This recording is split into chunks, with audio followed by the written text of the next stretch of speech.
Shall we start with the mental health check-in, guys? We have lots of time today.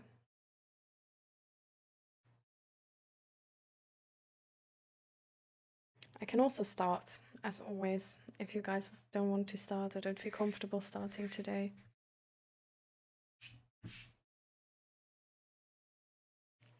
Yes, what's going on, Panda?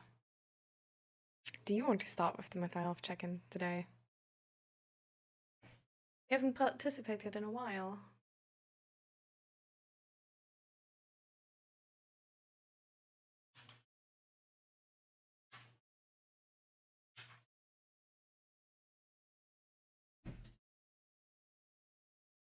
Oh, it's just sort of, it's like a check-in opportunity for you, essentially. So it's just, you can share how you have been doing, maybe get emotional support or like guidance on any issue or anything, or just have someone to listen to you. You don't have to if you don't want to. It's just an opportunity.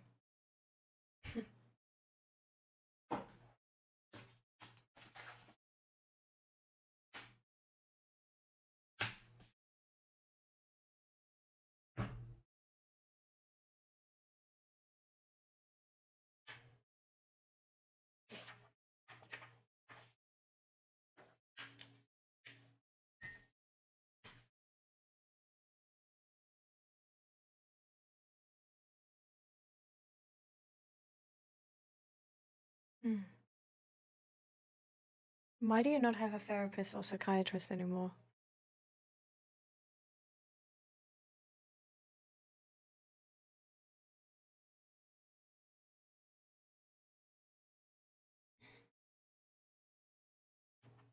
Milan is over and I'm kind of sad and kind of not. Always gives me a lot to think about. Tomorrow starts my job training thing and just switched the schedule from one. I have to reschedule everything. Oh, that's annoying.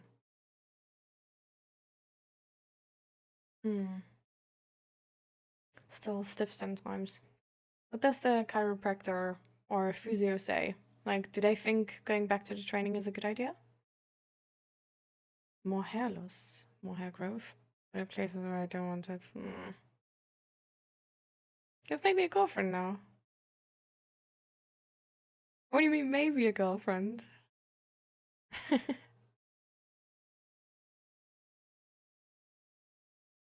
But I'm glad to hear this. Ah, okay. So might turn into a girlfriend situation.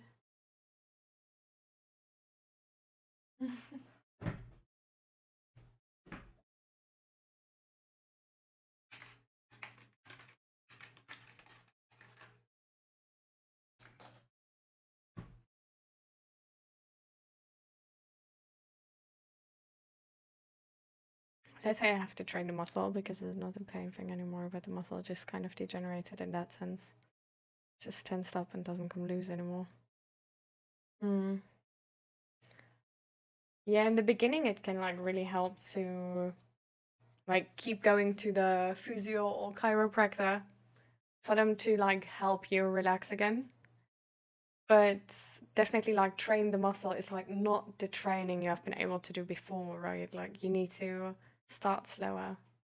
I hope they also told you that, because it's like really easy to overstrain the muscle, especially at the beginning, because all your other muscles are able to do more and then you sort of like overtrain it like easier, especially if it's like the back, because the back is not like just giving out.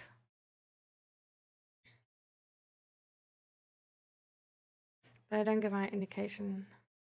What is indication?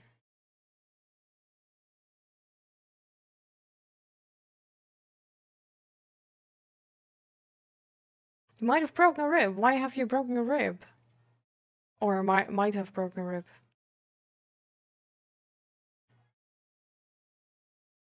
It's like indication, like the like what is it specifically? Like what does it mean? Is it like the clearance that your doctor says like, okay, like you can start with the hormones?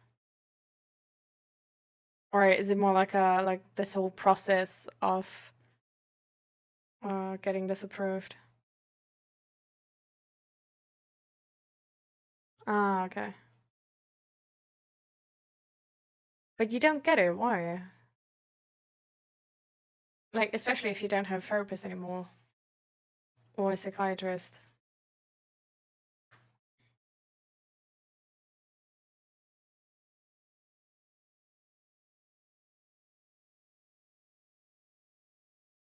I had to fish something out of my tea.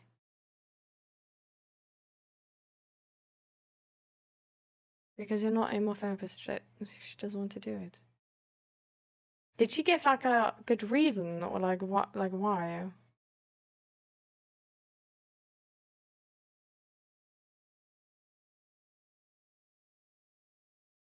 She, like, did she really just say no? Because usually therapists are like really like, you know.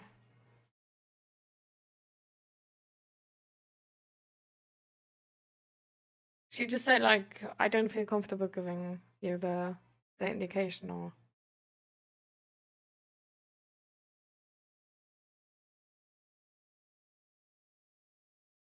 I come like too inexperienced. Okay. Well, I guess that's sort of fair, but also like, did you not like go to that therapist for an indication? Well, inexperience can still mean just like inexperience with trans people, right? Okay. So maybe that's why. Maybe she, like, you're the first like trans person coming her way, and she's like, I don't really know what to do. I don't know.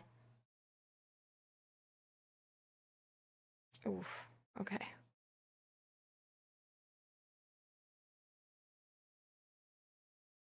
Get well soon with the rib, I hope.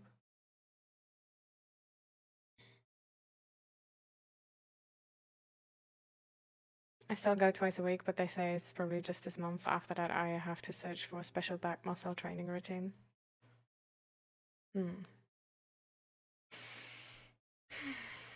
I mean, at least it's still this month. Maybe they can give you like a back muscle training routine or something. At least that's what I hope now, that they give you some sort of like guidance, sort of like, oh, do like these and these exercises for like a couple more weeks and it should be fine or something.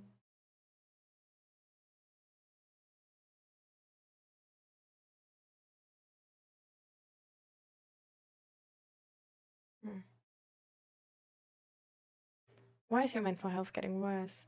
What do you think?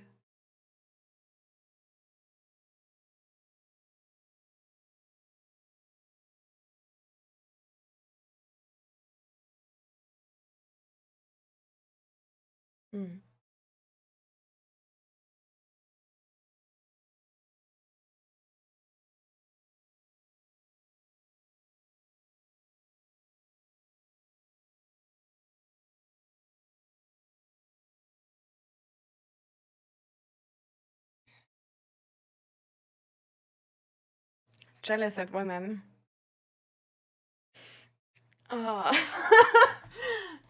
This is the wrong time to tell me you're jealous of me. I'm literally on my period right now. I'm so fed up, genuinely.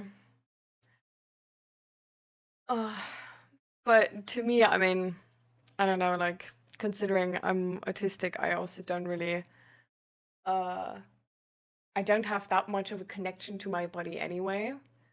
So I sort of see it as more like a third person perspective. Now I think just from that third person perspective, being a woman sucks. Because it's like you have to take care the entire time around men. And it's just really, really annoying, and it takes effort, and you're supposed to like look pretty and stuff like this. You're socially sort of like expected to have long hair and fit certain beauty standards, and if you don't fit these beauty standards, you will be treated differently. And you notice this around men. Like, if they don't think you're attractive or anything, you will be treated differently. And it's, I don't know. Yeah, that's true. It's just, I mean, if you're trans, it's also like a different calculation, right? Because it's usually connected to some type of like body dysmorphia, right? Which to me, it's just like really inconvenient to be a woman. Like, if I could pee standing, that would be like convenient, like more convenient than have to like sit somewhere to pee and stuff like this. Like, this is sort of the perspective, like I'm coming from this like really sort of like practical third person view of like, if I would be a man, I wouldn't have issues with sexism, my intelligence wouldn't be a threat to people, and I could just be standing. I wouldn't have to worry as much about being raped and stuff like this if I go out alone. Yeah. I probably would be taken more seriously in front of doctors. That's also annoying. Because they literally, the amount of times I've been asked, like, oh, is it just because of your period? Maybe it's just hormones. And then, like, nothing, like, no hormonal test or anything being taken to, like, fix any hormonal issues, but just being like, well, yikes, sucks, I guess. It's really annoying. Yeah, but you can do it out of necessity, you know? Like, if I'm, like, every time I take the train somewhere and you have these, like, really shitty train toilets, it's just like, I wish I could just pee standing. Because, like, being in that train and having to, like, hover while the train is, like, sort of, like, moving is not easy. It takes a lot of strength, and you need to hold on to something, which is also disgusting. Yeah. And then also that, like, getting an orgasm is harder. Like, it's annoying. It's just annoying.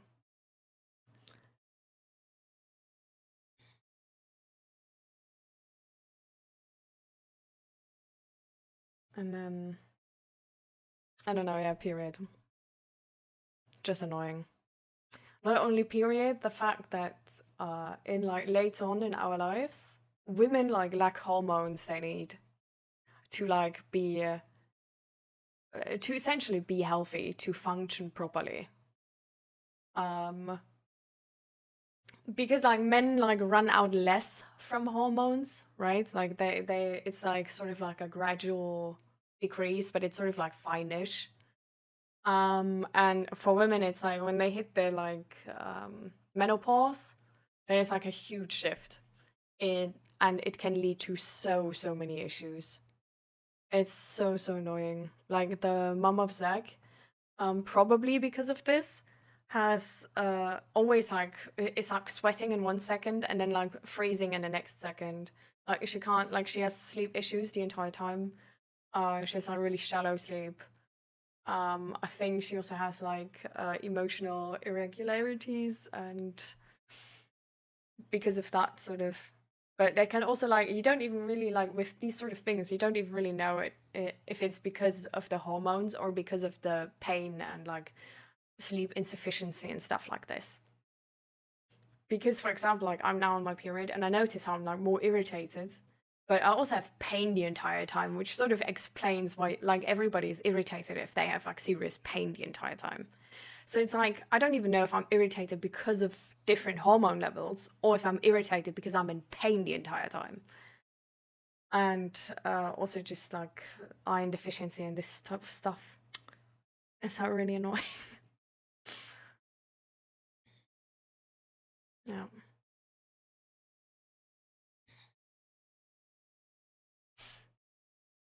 No, I don't want to like convince you or anything, of course. Um, I'm just saying, like, when you come to me with like, oh, I'm so jealous of being a woman, I'm like, of what? Please tell me. I do realize that, like, looking, I guess, like, feeling confident in yourself and feeling like you look good is like a huge factor. And that's the factor I meant in the beginning with like that being trans and being in the wrong body is usually connected to some type of like body dysmorphia, and I think it's like a huge impact on your life if you genuinely just hate your own body. And apart from the like really hard body dysmorphia, also only feeling like shitty and like ugly in your body is also like a huge impact in your life. Like we also see that in like women who are like really unhappy with their body and stuff like this. Like it's impacting mental health seriously. And yeah. So now you have to get a new therapist, Pandas, now. Do you already have like anybody in mind or anything? Or can your old therapist maybe like send you like a recommendation letter for like another therapist so you get help sooner or something? And can get that indication sooner?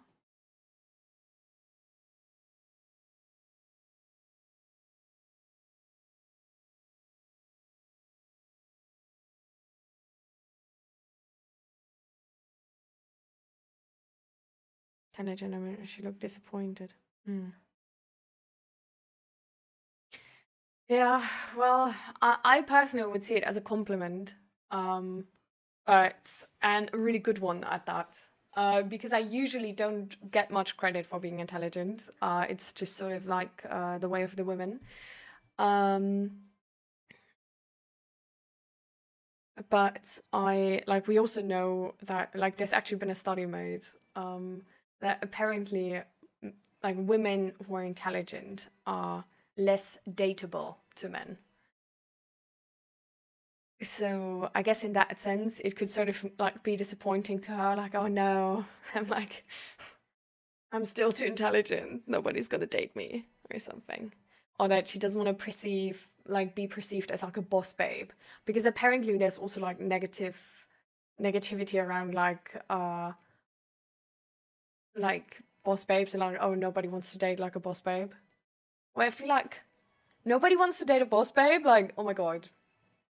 No way. Like I see that. But like I see a lot of men who don't want to date a boss babe. But like if you look at a boss babe and you like genuinely, if you feel confident in yourself, like I feel like dating a boss babe can sometimes be challenging, but it's like they're gonna pull you up. They're gonna literally make you more intelligent. A boss babe is just, to me, it's like an intelligent, ambitious, successful woman who takes charge, who's confident.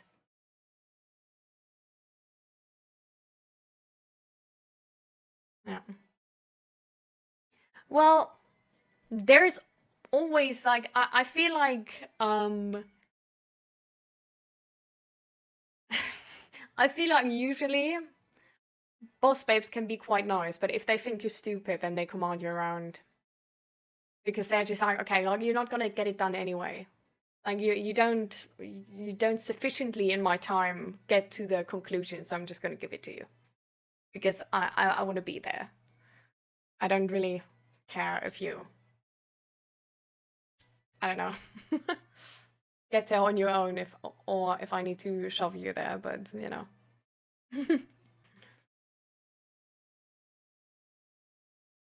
Yeah. No, I think that makes like a lot of sense as well. I mean, you can always like in these situations, you know, you can always be like, oh, like you look disappointed. Like what did you want to hear? Like did I say anything wrong? You know, like you can always ask for clarification that way.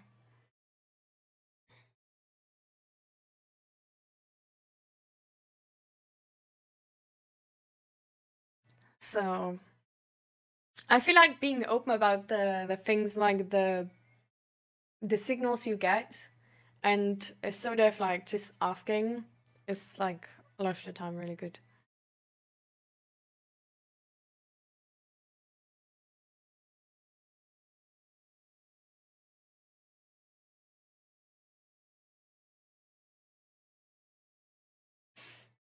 Panas, I wanted to ask if it's like sort of basically like every woman, what are you jealous of specifically? Like, are there specific points? Yeah.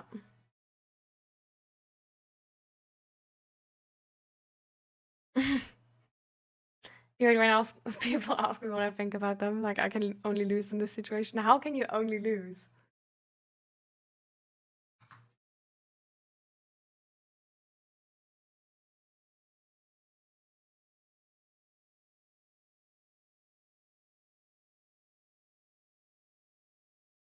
Oh, yeah. I'll answer the other question first.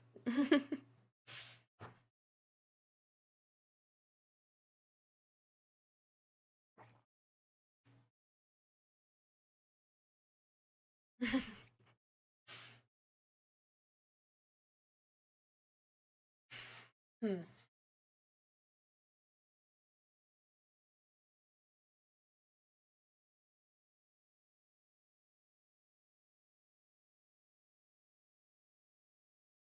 I feel like for me, when people like ask me, like genuinely, I don't. There's little people who have asked me like what I think about them. But I'm usually the person who like these topics come up sort of if a person feels like if a person has like a bad day, you know, and they seem less confident than usual and sort of maybe I don't know, yeah, they just sort of have a bad day. And feel maybe a little bit unsure about themselves or their life or the situation or something. And I don't know, I personally then take specifically these situations to sort of like build them up with what, yeah, well, with what I see in them. And like it's never failed me. I don't know, like the most people like really like my opinion about them, I guess. Like, I don't know. Like I feel like the only people I've ever had like issues with about the opinion on them have been people where I didn't have the best opinion of. Which has been usually men in that situation. But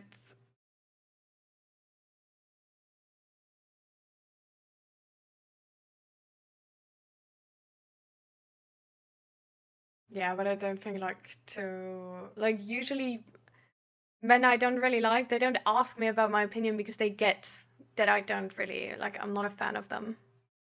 So they wouldn't ask me, I think. Like you don't ask for for a reality check if you know that reality check is not gonna be nice. um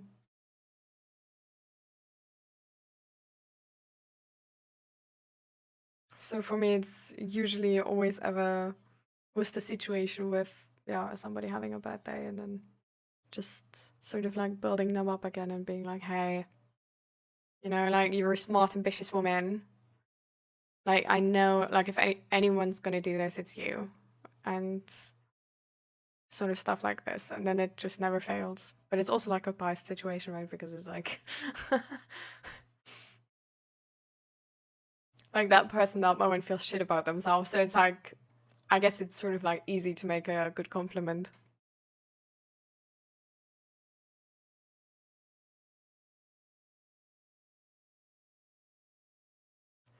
Relationship thinking, be it platonic or romantic. I mean, I know that I can be honest with most of my friends, doesn't matter of male or female, but with outside people, I think it's kind of hard for me.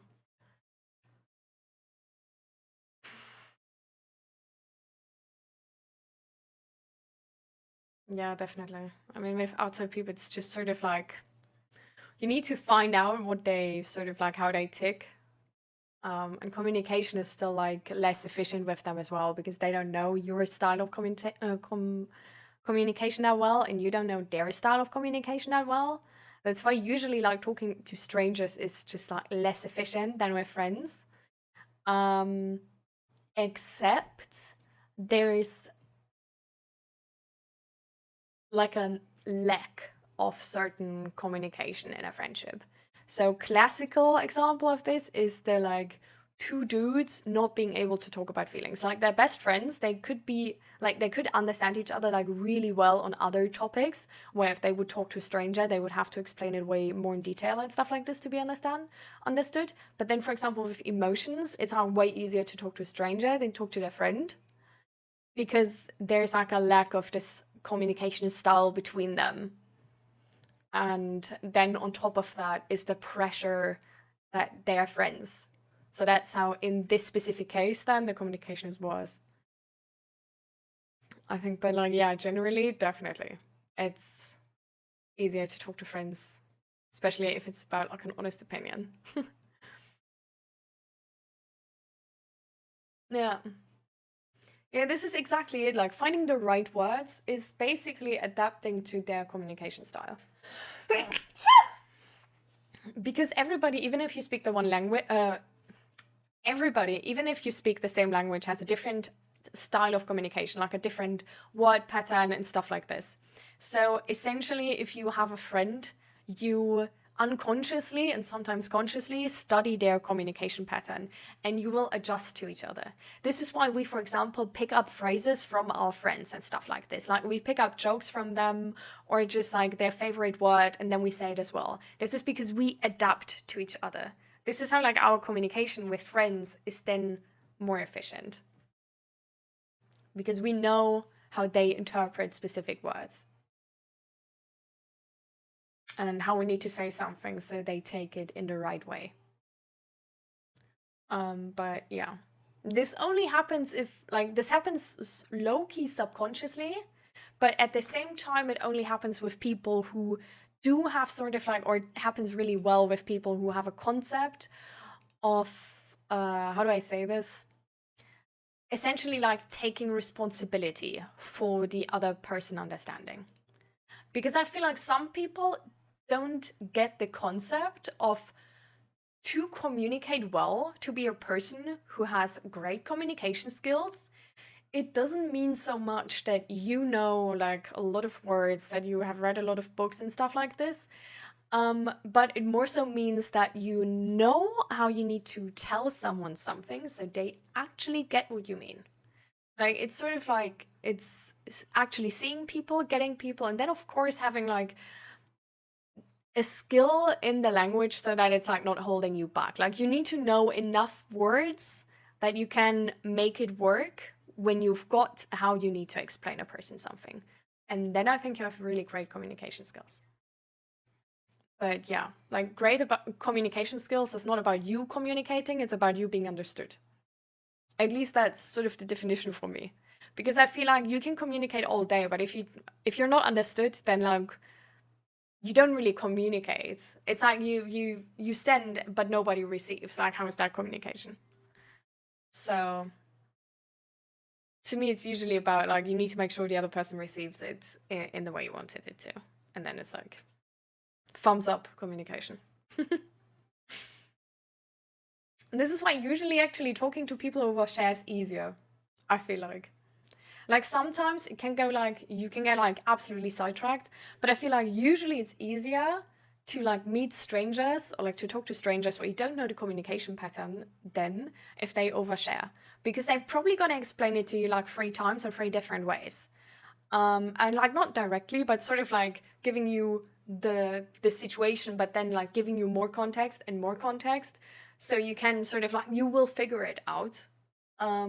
Versus with people you don't know who use little words, well, if those words fail, then there's no understanding. I don't know, then the communication is lost. So but sometimes there's some people who actually get lost by using more words. So it's really, you sort of need to figure out the person in front of you.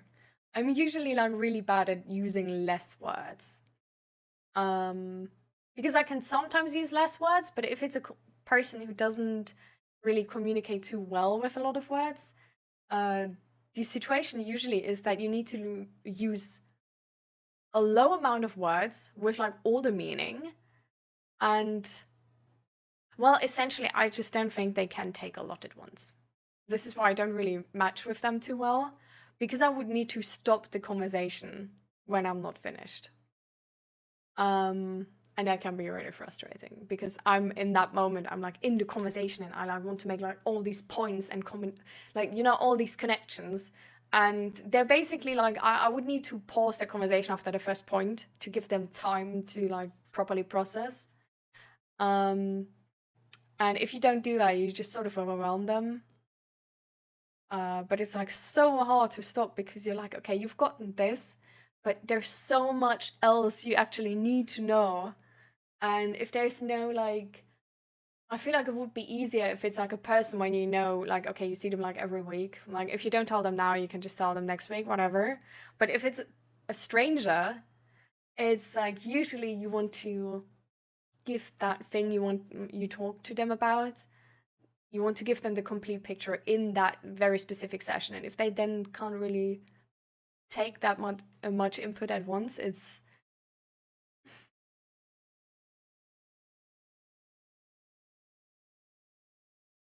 I don't really know how to fix that. I think it's just sort of like a mismatch of yeah, I don't know, energy, whatever. It's just sort of like there's people who like think less or like who think slower, and there's people who think like really fast. And I think I work well with people who can keep the pace. And I think I just don't work well with people who can't keep the pace, but need to, I don't know, just need more time. Because it's not like, I'm not trying to say that they're like, it's a difference between like stupid and smart people. Because I feel like some of those people who use like very like little amount of words and who process like slow and can't take too much at once, they sometimes just think sort of like they need to think in their own context about things, and they sometimes like think the same amount, but they need to sort of like think for themselves. Like they can't they can't subscribe to someone else talking about this, but they really need to grasp it in their own context, sort of. So it doesn't mean that they're like, that they get it less or something, but I leave that conversation with the feeling of like that person did not understand what I was saying, and that person leaves the conversation with, I did not understand what this person was saying. She said way too much. So, yeah.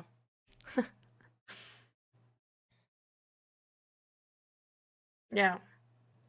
I feel like you just make sure, right? Like if you explain it one way, that person might get it. But if you explain the same thing in two different ways, the chance is double.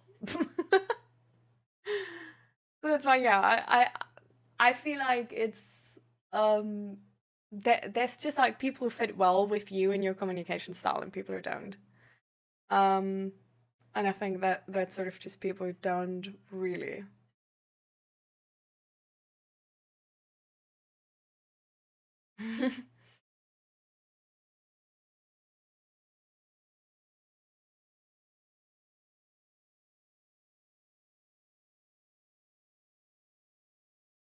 Yeah.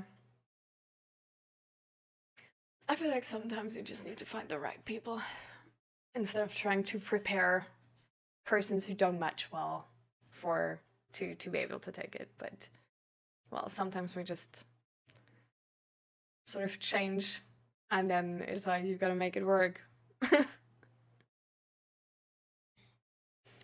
Okay, coming back to the jealousy. Honestly, I think it's like a you are jealous of what you can't have situation. Like it's not just something that came up like a month ago or something, but something that has kind of always been there. I don't think it's like particularly something like, oh, I'm jealous of great hair or something like that, but more like, I wish I had these starting conditions, I guess. I don't know, it's hard to explain. No, I think I get it actually. Like this makes a lot of sense, right? Like you're jealous that I have the experience of just being a woman.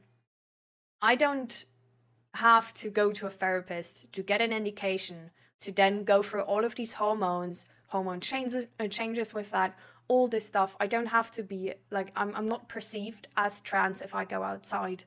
I don't have to deal with this whole bullshit. Because I think like what essentially like this is like, I understand it from the perspective of like, you never asked for this. Like, you never asked to be born, and then you chose to be like the rebel, and you chose to be like to protest gender norms and stuff like this. You were born, and you just don't feel like a guy, you just feel like a girl, and that's like not on you, right? So like, I guess that's how the jealousy on me makes sense, because or like on women in general, because like, I'm a woman like you, but you had it easy, you know? Like, you just started a woman and I started a guy. Like, I want to have started a woman. Like, I don't want to go through this whole bureaucracy bullshit, talk to these bullshit people, have to sort of like explain others why I'm actually a woman, why I actually think I'm a woman, why I actually think I've always been a woman, like why I'm actually a real woman and not just a half woman or whatever. Like, I don't, like, you've been put in this place without any like like, you didn't choose to be like to be an activist, but now you are, sort of like this kind of thing.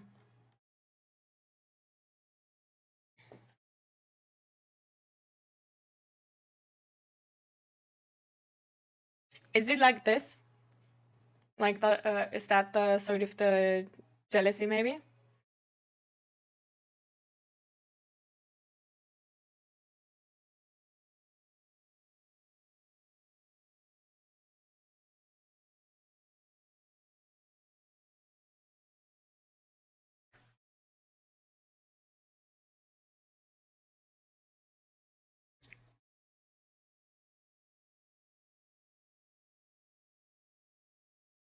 I think my tea is actually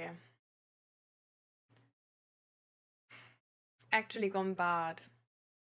And every time I drink it, I feel like, this doesn't taste right. But I'm so annoyed. I just wanted to be with this like ready cup of tea, and now I also put milk inside, even though I knew it's probably gonna be bad. So now I feel bad that I wasted the milk, and I feel like I should drink it, but like, tea goes. Yeah, I actually I don't really know either. The milk hasn't been in there. Like, it's gone bad without the milk. Like, I put it in afterwards. But yeah, I don't really know how tea goes bad. But to me, I don't know. Like, it's sometimes even molding. Like, I don't really understand why that happens.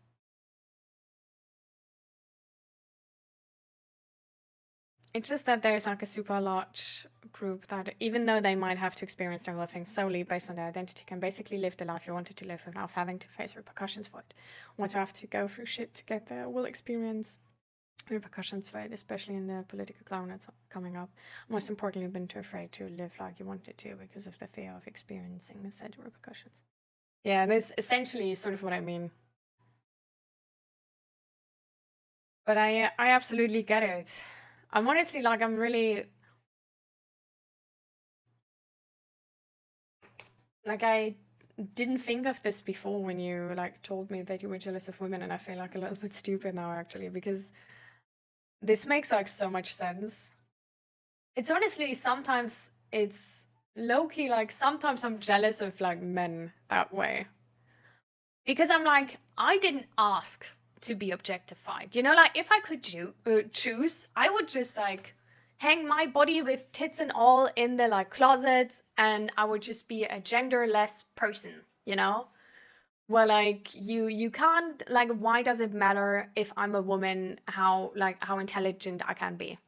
Like, how can you accept certain behavior from like a man, but for me now I'm arrogant, like now I'm I don't know, like irrational and something like this? I think it's so annoying, especially because I think maybe because I'm autistic, I notice these things easier. Like, I notice how people behave different around men and women in more detail, I think.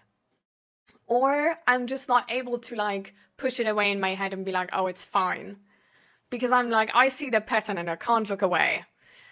And it's honestly, it's so annoying, because to a certain point it makes me hate that I'm a woman. It's like, I can't even, like, sometimes it keeps me from enjoying that I'm a woman. And it's like, no, I don't want to wear skirts. I don't want to have to deal if somebody is filming up my skirt or not. I don't want to have to deal with like an old guy looking at me weird because I like, you know, like look pretty. And I don't know, like genuinely also with stream, I usually wear stuff which is like has no boobs at all, because I'm like, I don't want to have to deal with it.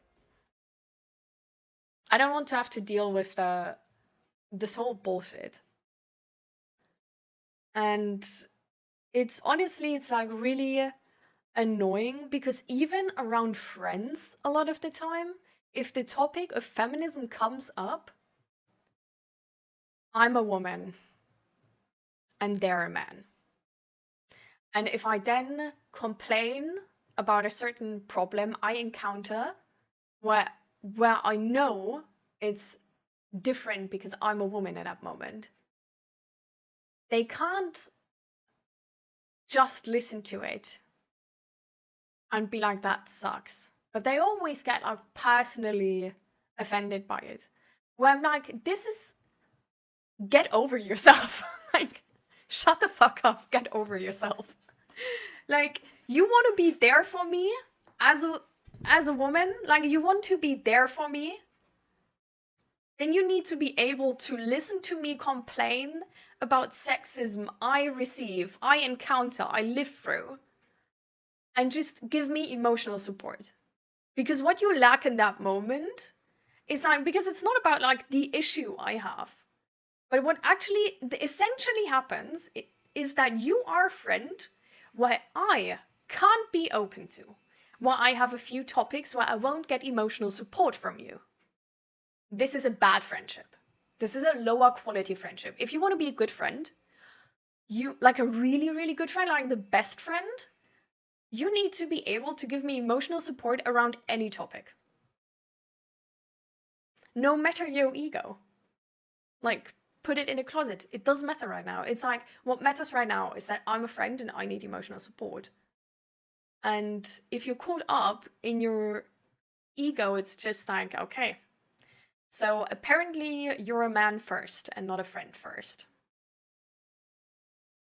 And that's really, really annoying. And that's really annoying, especially because you find it.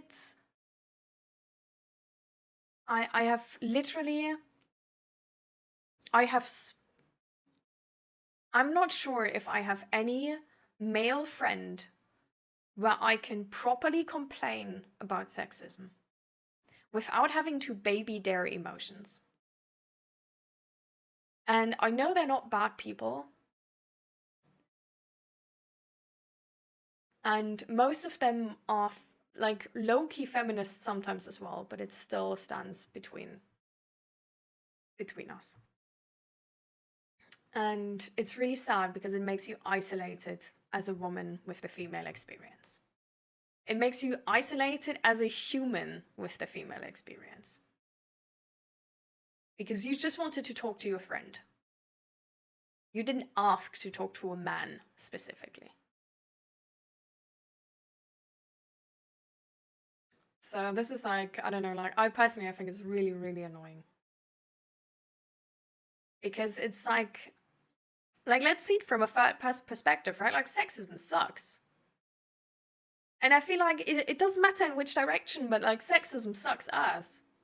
Like racism does, like any discrimination does. And of course you want to be able to just like go to your friend and like rant about it. And be like, damn, like the other day, I like this person behaved that way just because blah, blah, blah. It's so annoying. I kid you not. Like, I'm so fed up with these people. And you want to talk to them because they're just, you know, they're your friend.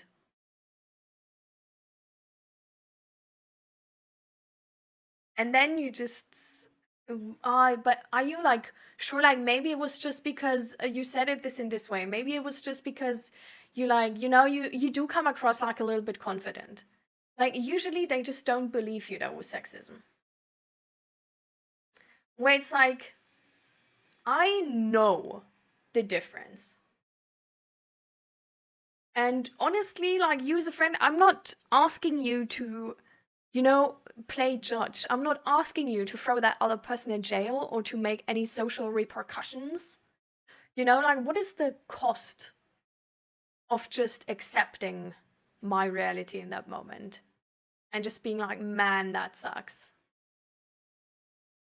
You know, there's no cost to it. But it always is perceived as like, oh no, I can't. Like, only if it's really like 100% correct and proved and you have a whole study about this, then okay. But otherwise, no, impossible. And I think that's really sad, because that's not the point of it all. Hi, Killer Pie. How you doing? Welcome. I'm bad at giving emotional support though. Like, I will listen to your problems, even if they might annoy me. But my solution often doesn't really suit an emotional level, I guess. Emotional support essentially actually is not giving a solution. Like, this is what, like, there's like different kinds of support people need from you, right? Like, some people, like some friends come to you, they explain to you a situation and they want guidance, right? They want you to essentially give them like an opinion, like give them like an idea on what they could do. And they want to know like what they might have forgotten, what they can do, you know?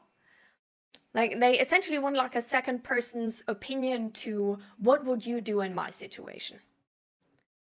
But then there's the other emotional support where they just want to be seen. They know it's not something you can fix. They don't even expect you to fix it. Like, if I rant to a friend about sexism I go through, I don't expect them to fix it. Like, it's not something they can fix. And they don't need to give me a solution. And I think possibly actually because of this, because we get this wrong a lot of the time, what a friend is actually wanting from us in that moment. And I feel like these whole things of like, oh, just cover up more, or just, you know, like, don't go outside alone. These are guidance approaches to a topic which can't be fixed. But it's like, we don't know what to do in that moment. We don't know how to properly offer emotional support. So we try to fix that problem of the other person, even though it's nothing they can fix, you know, or you can easily fix. Emotional support oftentimes can just be, especially with things you can't fix, like I just said, is listening to that person and feeling what they feel. They want you to see what they feel. They want to be understood. And what it offers in that moment is that you yourself can get a little bit, you get sort of like reassurance. And that offers you safety. Because for a lot of the people who actually went through something like sexism, or like other things which are just unfair, but we can't really do anything about it, people ask for basically like a reality check in that moment, like low-key. Like, they don't want you to like openly give a reality check. But what we essentially do in that moment is like, this and this happened, I feel like this, am I crazy? Like, is this okay? And I feel like this is like a lot of the time this happens because we shame emotions a lot. We especially shame negative emotions. We shame the feeling of like feeling something is unfair, especially if it's about like a bigger system or like a bigger institution. Oh, sorry, the post.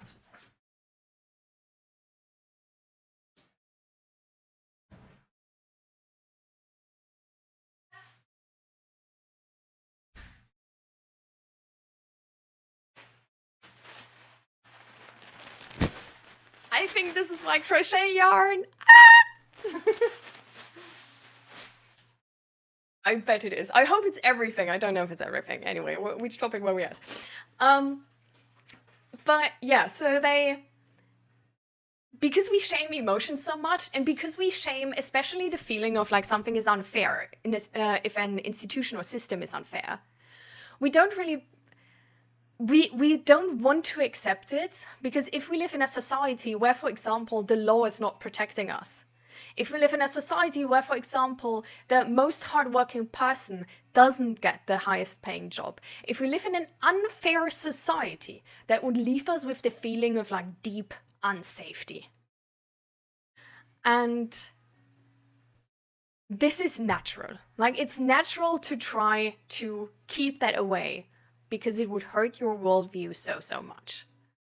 And a lot of the time, because we want to keep that away, and because our media is sort of low-key making propaganda, and not low-key, actually like not really low-key, making propaganda for capitalism and for this whole idea about like, if you work hard, you know, you get the best job. If you like, you can achieve anything depending on your work. Like, sort of like we maintain this idea that it's like the system is like fair and square, and it just depends on how much you put into it.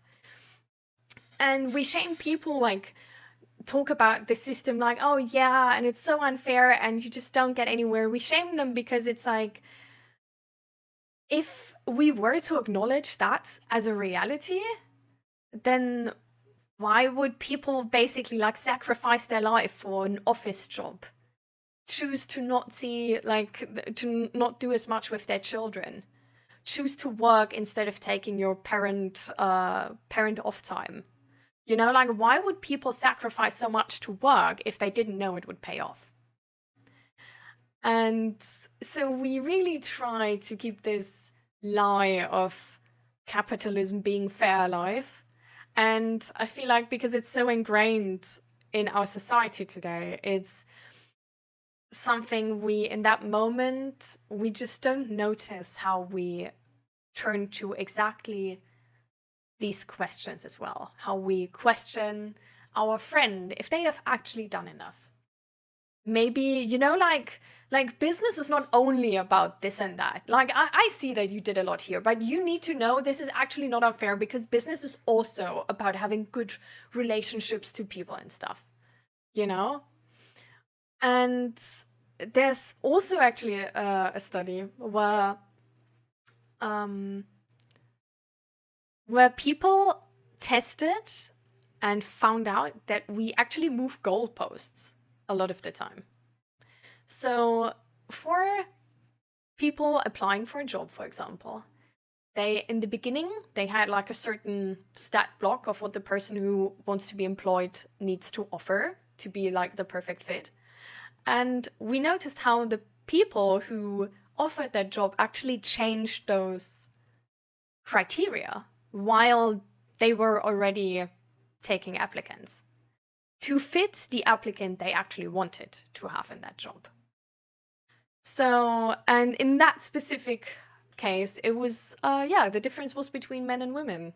And we noticed how the criteria at the beginning changed to fit the male applicant instead of the female applicant. So we don't want to say that we're sexist. We try to behave like we really want to believe in the fair system nowadays, but we're still biased.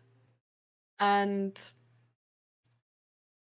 I think in the emotional support we can offer, these insecurities really show. Because it's the same insecurities which show with, like, it's the same mechanism, sort of, how insecurities with our kids show. And how we just sort of irrationally blow up sometimes, and how we put images and expectations on our kids which they never had and they never wanted to had. And how, for example, people sort of maintain the cycle of their parents to their kids. And what we can try to do to actually confront this and get out of this is really try to confront those insecurities. Like, if we really find out what we're insecure about, because like nobody likes to talk about insecurities. Nobody likes to find out how they are themselves not fair, how they are themselves biased. Nobody likes to confront these like really uncomfortable truths about themselves, and how we are, for example, still influenced by our parents, how we have some topics where we are a little bit irrational, because it's not only this moment which is on the scale, but it's actually also our childhood or an experience we had before which is also tipping the scale in that moment. And if we do try to confront them, and we don't need to fix them, we just need to be aware of them, actually. Because once we are aware of them, in that moment, we can acknowledge and we have the chance, actually, to notice what we are scared about in that moment. We have the chance to notice that, for example, if our kid has been fired again from another job and is still living at home with 25, then we might be scared to be socially judged by others, by other parents, as a bad parent. That we might be scared that our child will never have the future we envisioned, and that we have failed as a parent. That we have not raised a kid who will be independent and can really like provide for themselves, but that we raised a kid which needs help the entire time, which is societally bad. So that we're bad parents, and we don't want to acknowledge that. So that's why we try to correct it, but there's so much more on the scale in that moment.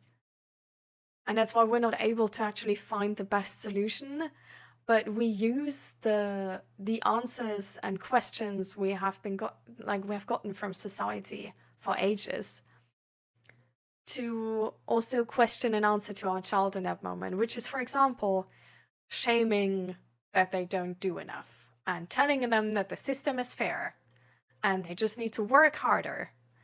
And we say this with more and more sort of meaning to it because there's so much on the scale for us, because there's our own insecurity on the scale, which isn't about the child in that moment. Because if it were about the child, then we would act concerned. We would act sad. We would act worried. We would go to the child and sort of like when a little kid like hit its head, like we would act like this, like, oh my god, are you fine? Like, does it hurt? Is it okay? We would make sure they're okay, you know. But we don't act like this. We're like this hard wall, which is shaming our kid for like, yeah, well, you just need to work harder. We're giving like these easy answers, which absolutely fail the reality of this kid in that moment.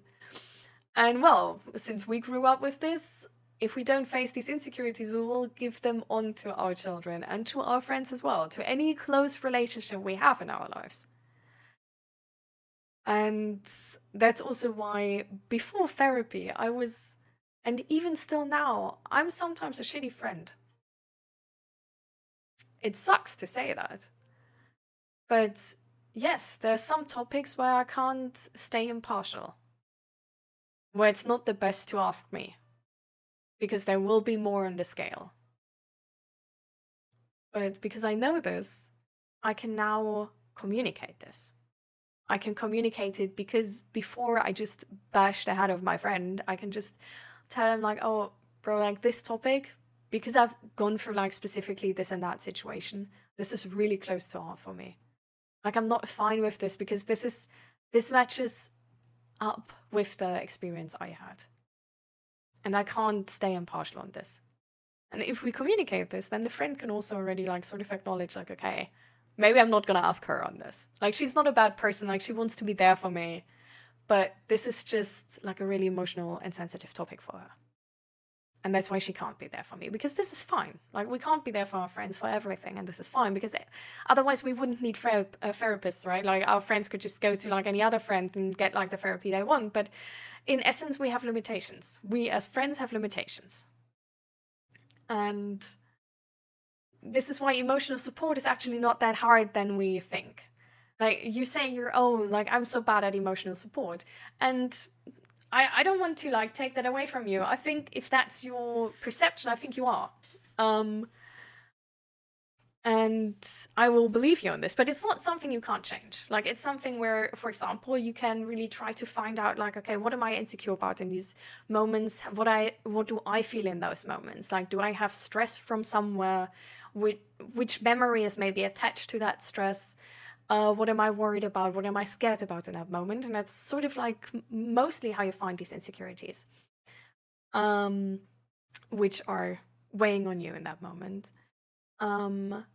Which can also, for example, like a very classical thing, again, is the person who's depressed.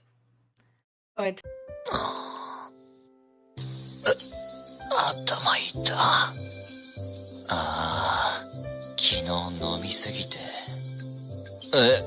どこだここ。なんだこれ。鎖？何この状況。お前を1億で買った。ああ、俺きっと臓器売買でもされてこれから死ぬんだ。俺の人生何一つ夢叶えられなかったな。悔しいというより虚しさしかない。遡ること1日前、行きつけのゲイバーにて、まさかリストラなんて10年働いてた会社だよ。しかも理由がさ、会社経営が厳しいまではわかるよ。ほら君独身だろ。すまないが分かってくれ。分からんから理不尽すぎる。もうその話100回目くらいよ。昨日から飲んでんだから。この不況下で就職活動なんて無理。もう生きる気力ない。あ、そうだ。そんな死ぬくらいなら。いや、まだ死ぬとは。この近くでオークションやるって。あなた出品してきたら。何も売れるようなものないよ。違うわよ。私を買ってくださいって。もらってください。はあ。あら、いいじゃない。ネタ枠優秀賞には好きや1年通い放題券あるって。いけるわよ、あなた。どうせこれから食いっぱぐれてくでしょ。さっさと準備なさい。いやほら、私が可愛くしてあげるから。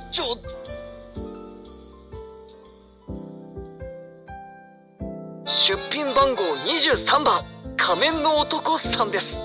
なんとこちら、出品者ご本人が商品となります。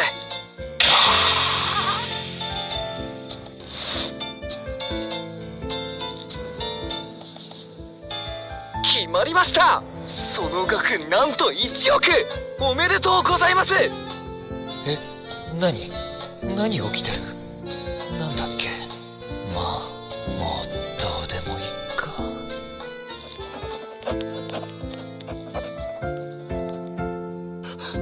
バカだ俺。酔った勢いであんなことして。起きたな。最後のお願いだ。痛いのは嫌なんだ。まずい。いや、睡眠薬でもいい。俺の意識のない間にどうにかしてくれ。すみません。許してください。俺は。何を言ってるんだ。まあいい。いや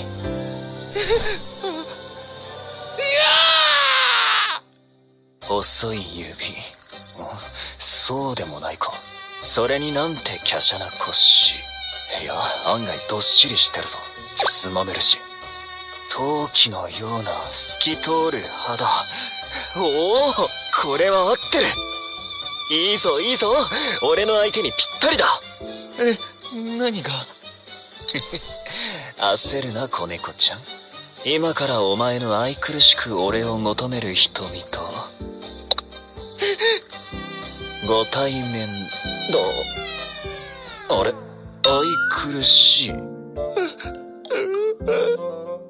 あわ。ああ、なるほど。悪くないチョイスだ。さすがジーヤ。おわ。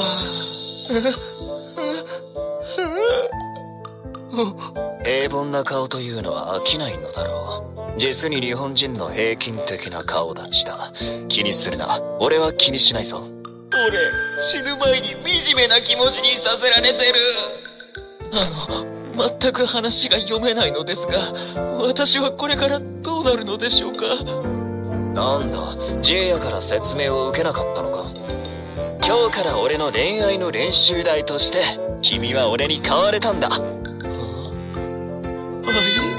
練習台？では、私が再度説明させていただきます。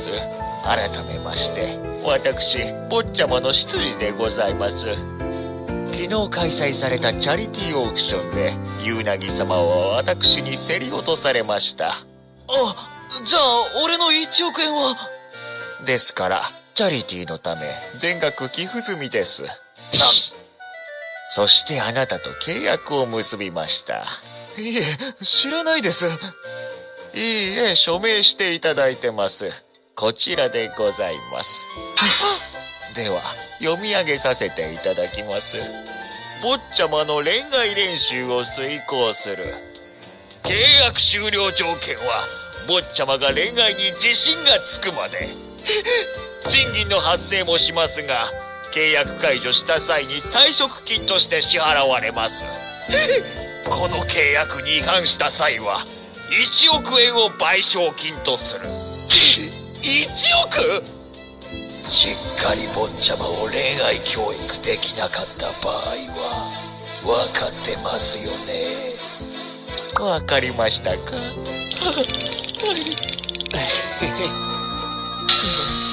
俺は脅迫されている。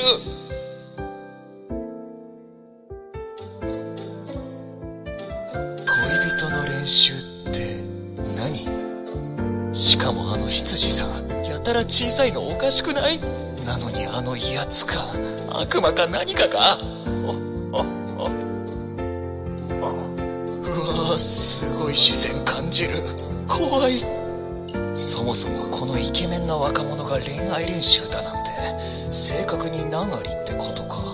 俺を選んだのだからゲイなんだろうが、でも若くてその顔面ならそれだけでなんとかなるだろうに。いや、もしかしたらこのイケメンは何か過去に罪を犯した。確かに体格もいいから暴力を振るわれたらひとたまりも。だとすると結局俺はボロボロになって死ぬってことじゃん。はい。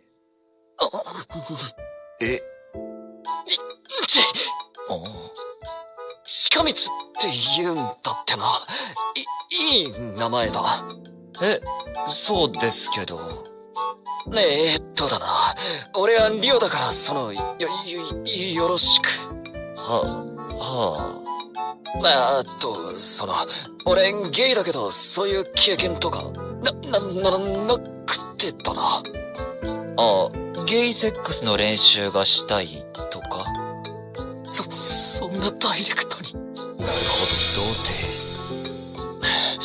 まあそれもあるさ。で、君に見え張ったって仕方ないか。実は小さい頃さ、告白に失敗してから臆病になってしまって。そんなダサい自分を好きになる人に見せたくないし、今更この年で経験もないなんて言えないし、もう恋愛をどこから始めたらいいかって。それでジーヤに頼んで恋愛の練習相手になってくれる人が欲しいと頼んだんだ。そしたら君がうちに来てくれてさ。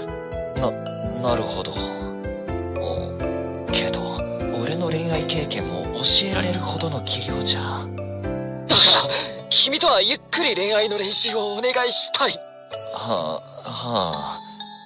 りは困ります。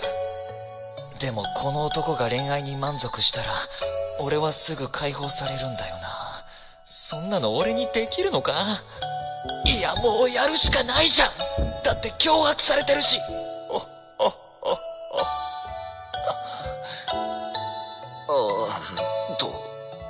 最初はキスからかな。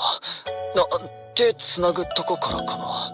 俺よりずっと若くてイケメンだけど、でも経験は俺の方が上だ。童貞なんてセックスに慣れてしまえば恋愛にも自信持てるだろう。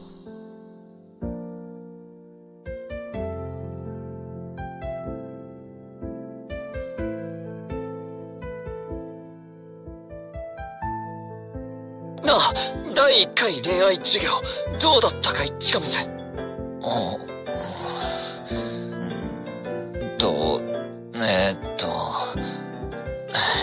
もうちょっと練習しないとだね。ここで合格させても羊に殺されるし。好きな子にあんなプレイしたら絶対ダメだよ。でもたくさん練習してこれから近道のスーパー攻め様になるからよろしくな。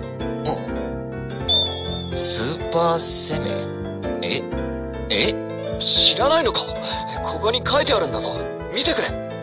ああ、リオくん若いのに古い漫画読むね。ジーヤがくれた漫画だぞ。そんなはずは。じゃあこっちの漫画はどうだ？もしかしてそれ参考にしてたの？そりゃあもう憧れるし。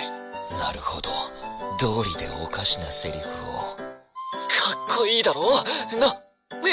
近道？これから俺どうなるんだろう。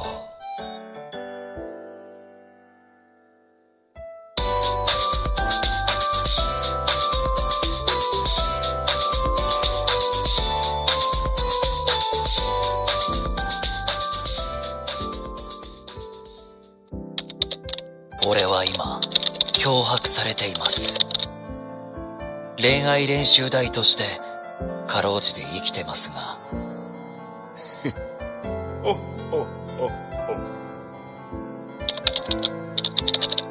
これは何らかの形で俺の命がついえた時の備忘録として。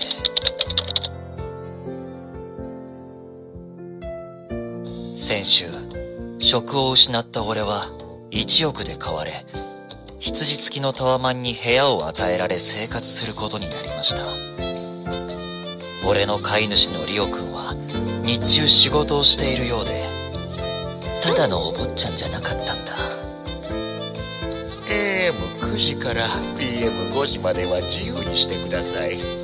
就職先のデータはこちらを。その間は俺も自由時間を与えられました。ラスボスはこの人だと思ってます。今は転職活動を頑張ってます。坊ちゃまの生活スタイルに合う会社をリストアップしましたので、こちらからお選びください。受かるはずもないラインナップ。面接頑張ります。くれぐれもメインが恋愛教育というのをお忘れなきよ。今の俺はただの無職で。君独身だからリストラ対象で。家もない。退去費用は全てこちらで負担しましたよ。今まで住んでいた家も執事がご丁寧に解約してくれました。逃げたところで自分の居場所なんてない。自分で書いてて惨めになってきた。だから俺はリオくんが自信をつけるための恋愛の練習相手になることを条件にこの生活をしている。生活水準においては何不自由ない生活で充実して。本当に俺今充実してますか？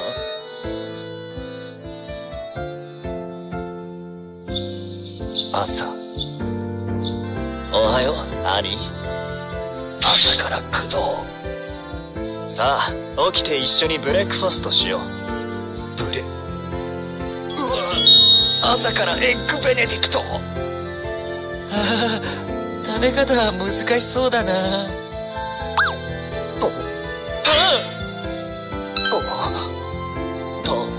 食べる？いや、結構です。そうか。そういえばこの間だって面接中。さあ近道、ランチの時間だよ。うわリオくんダメだよ。そこのホテルでランチコースの予約してあるんだ。散々な面接だった。近道、ディナーへ行こう。リムジン？リオくん？こんな生活が続き、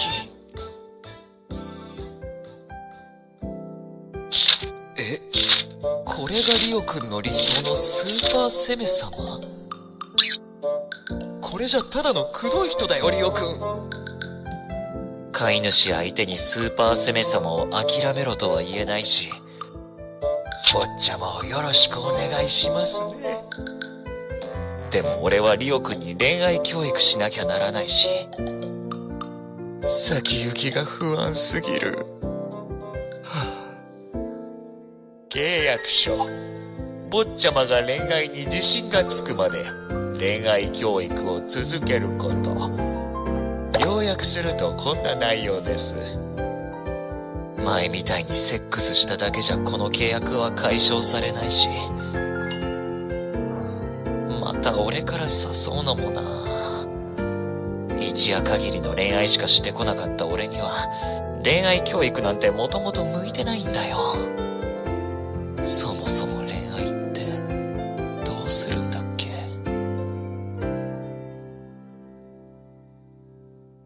まずいよ。もう2週間何も進展していない。恋愛練習台としての存在意義。リオ君におすすめされた漫画しか読んでなかった。スーパーセメ様のなんかのやつ。抱き汗。無駄な知識だけが増えた。リオ君は誘ってくる気配もないし、そろそろあの羊に俺殺されるんじゃ。どうしよう。何かしら進展を。進展。近光。突然の進展来た。いいよ、その調子。リオ君頑張れ。待たせたね、子猫ちゃん。君のその陶器のような肌が俺を求めてやまなかっただろう。もういい。それでもいい。今宵は一緒に俺と深いところまで落ちていこう。それで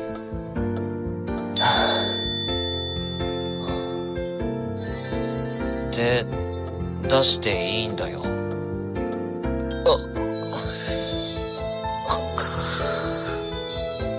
ねえリオ君、起きてるよね。こんな見てくればかりをバブリーにしたって恋愛の練習にもならないし、このままじゃ本当のスーパーセメ様なれるわけないよね。スーパーセメ様ってさ、オスとして圧倒的なフェロモン感じさせて相手の心を動かしてこそなれるんじゃないの？今の状態じゃ君が何をしたいのかもわからないよ。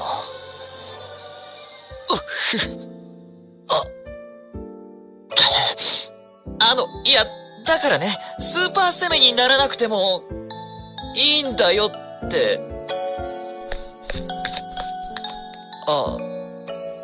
待ってよ。これからレクチャーしようとしたのに。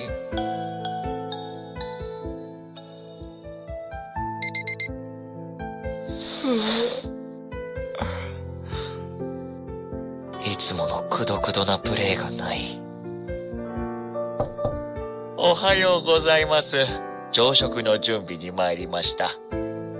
よいしょ、よいしょ。リオくんは？坊ちゃまは今日お仕事もすべてお休みするそうです。絶対昨日のあれのせいだよな。ユナギ様もめげずに坊ちゃまに教育してくださいね。根は優しくいい子なんですよ。ちなみに教育が失敗した場合は、その時ですね。やっぱり暗黒美少だ。頑張ってきます。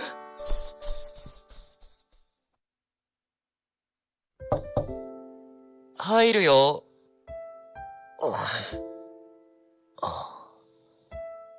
リオくん、おはよう。昨日は言い過ぎてごめん。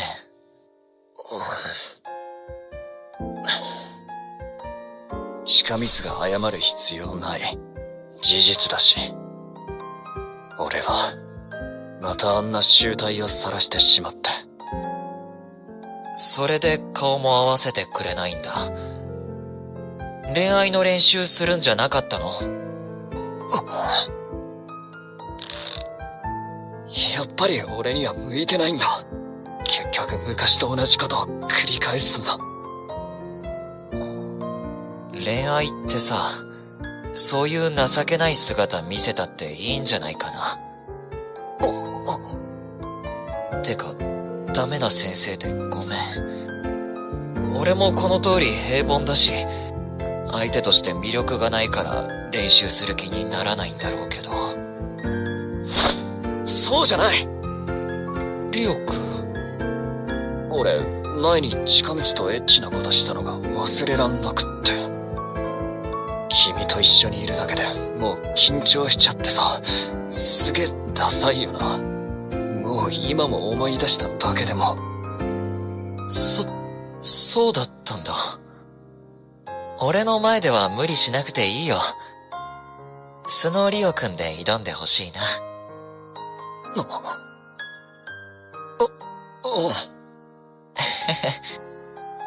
また今日から一緒に恋愛練習頑張ってこう。てか、俺がリオくんのために頑張らなきゃだし。今日は、いやもう2週間も、下着だって気合い入れてんのにな。で、俺も見てくればかりで恋愛教育しようとしたって、ダメだよな。ほら、こんなの。待って、心の準備が。あはは、でも、練習するよね。近道が相手でよかった。本気で恋愛練習したい。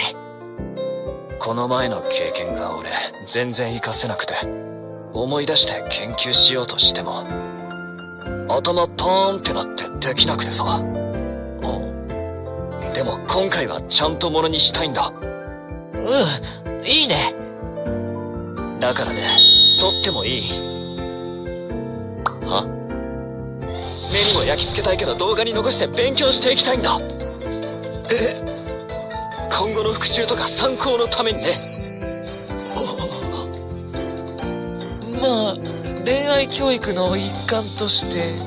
そう。それなら仕方ないよね。ありがとう。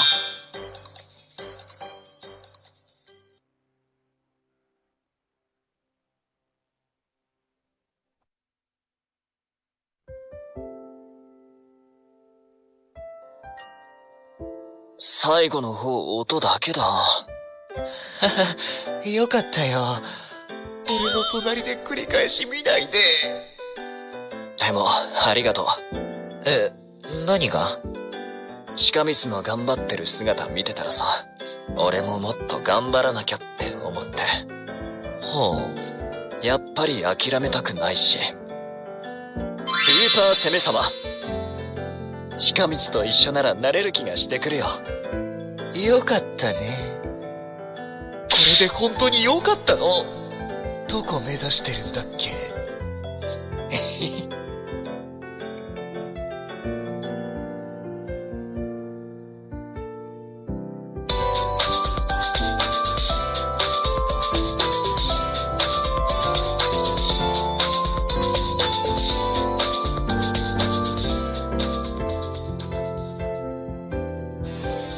リオくん、今大丈夫？本物の近道。ごめん、取り込み中だった。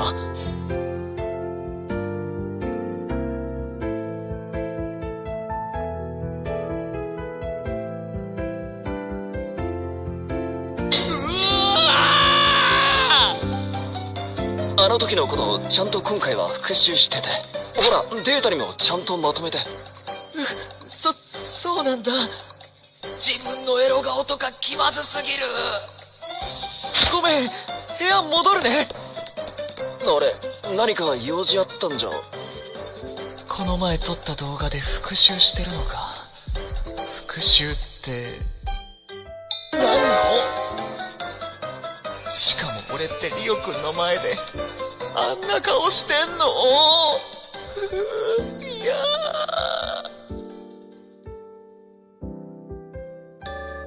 翌日。よし、今日の面接は反応良かった気がする。執事さんにお願いして就職先のハードル下げてもらったから。そして本題の、今日こそリオくんのために恋愛教育を。昨日のリベンジ。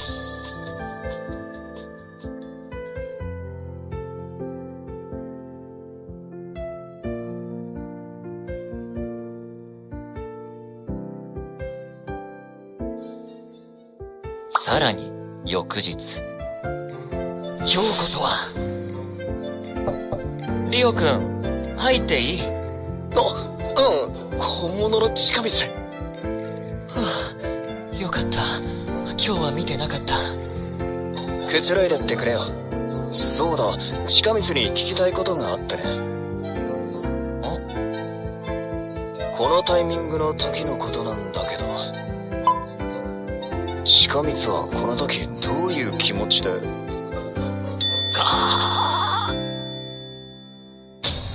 リオくん、セックスだけが恋愛じゃないよね。もっとさ、恋愛勉強ならデートとか企画を考えてほしいなって思ってるんだけど。デート恋人同士っぽいな。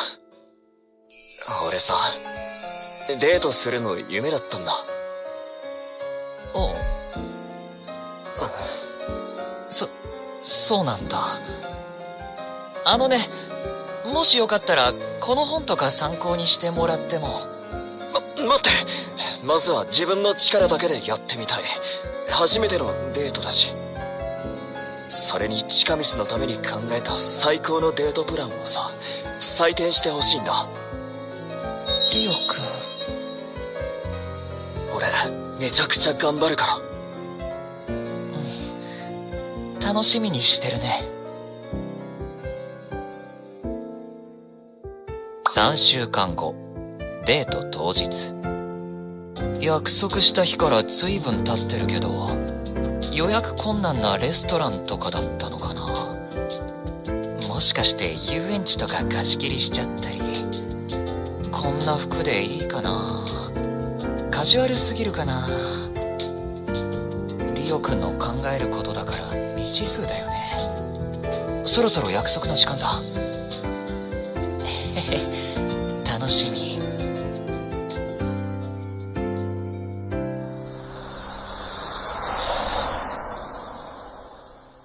素敵な場所に案内したいという理由で目隠してどこかへ連れて行かれてます。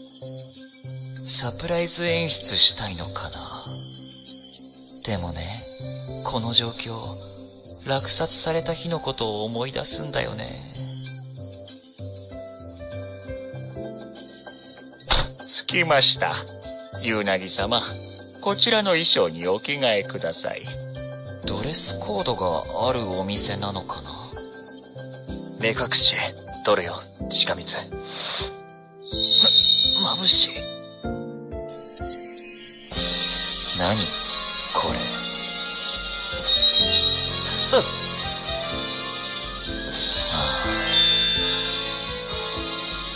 なぜこんなことに。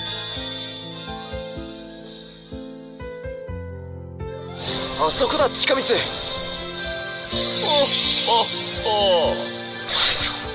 危ない。これがリオくんの考える最高のデートプラン。そりゃあこんな大掛かりなセット作り3週間はかかるよね。きっとリオくんの中で流行ってる設定なんだろう。怪しい本にあったのかな。もう考えるの疲れちゃったよ。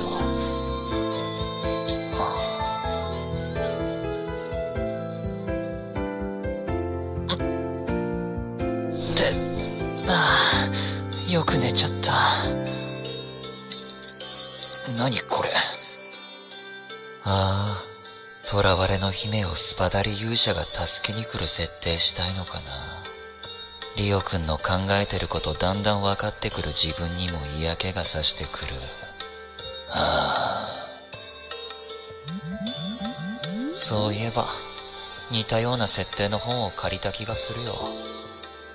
衣装もいつの間にかズタボロになってるし、しかも鎖。でもこれなんかエッチだよな。てかリオくんどこ行っちゃったんだろう。ユウナギ様。ああ、執事さん、どうもです。名前を呼んであげてください。坊ちゃん、ずっとスタンバってますよ。ああ、なるほど。すみません。リオくん、助けてー。近光、待たせたね。では、あとはよろしくお願いします。近光、大丈夫だったかい？こんな姿に。まあ、空調もいい感じに設定していただいたようで。その潤んだ瞳が訴えるのは、サファイアの原石のようなその瞳からこぼれる水。選ばれし勇者の俺が全て受け止めるから。ああ、またいつもの始まったね。陶器のような肌を今夜は熱く溶かして、その先端が色づき、勇者はそれから姫を。でもちょっとなんていうか。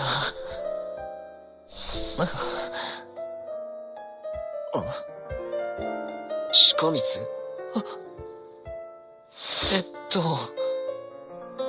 ックスだけが恋愛じゃないよね。この前自分からあんなこと言っちゃったし、どう？近光も俺の前では無理しないで何でも言っていいんだよ。で、前に近光が俺に言ってくれた言葉なんだけどさ、こういう契約ってのは置いといて、今は二人だけだしさ。ね。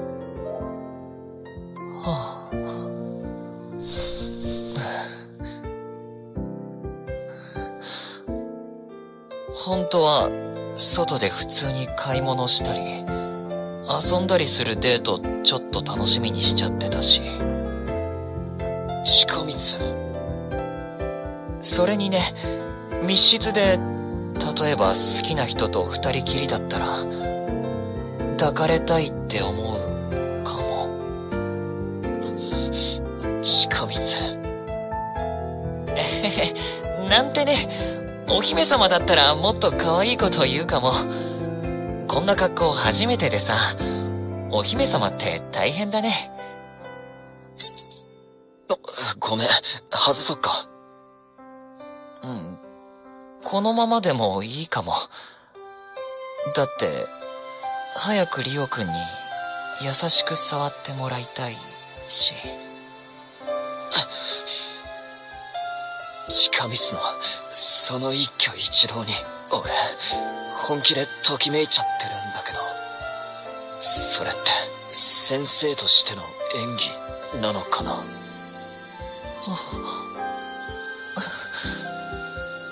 俺そんな演技できるほど余裕ないかも。そっか。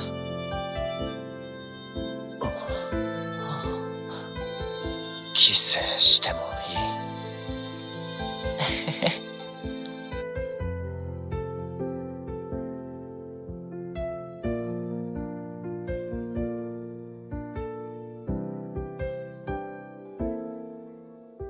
さて、リベンジデートプラン2行こう。近光、外でデートしたいって言ったこと覚えててくれたんだ。リオくんも少しはスーパー攻め様っぽくなってきたのかな。攻め様。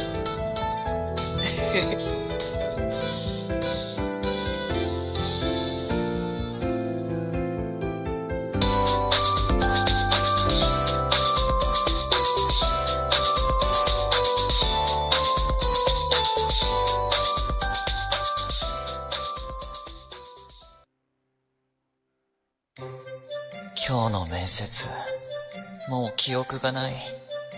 条件いい会社だったのに。紆余曲折、いろいろあったけど、昨日のデートがあまりにも良くって。手繋いで、なんてことない話して、甘いもの二人で食べたりして、遅咲きの甘酸っぱい思い出。近道といると俺幸せなんだ。やっぱり近道とは本気で付き合いたい。好きだから。うん。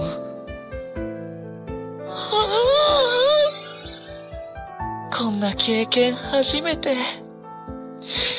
今まではワンナイトラブにセフレにまで捨てられまくり人生。恋愛授業ってどうなるんだろう。坊ちゃまの自信がつくまでお願いしますね。でもリオくんと付き合ってるってことは、今のリオくんにはもう恋愛練習なんていらないよね。リオくんかっこいい。付き合って。でも契約解消しちゃったら。近道ありがとう。筆下ろしさせてくれて自信がついたよ。俺たち幸せになるから。って感じに。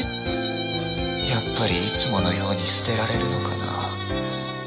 次の授業が最後かもな。リオくん、今日の恋愛授業なんだけど。ああ、待ってたよ。近道先生の授業。実はね、ジーヤの秘密の部屋から DVD が見つかって、近道と一緒に勉強したいなって。一緒に見よう。うん。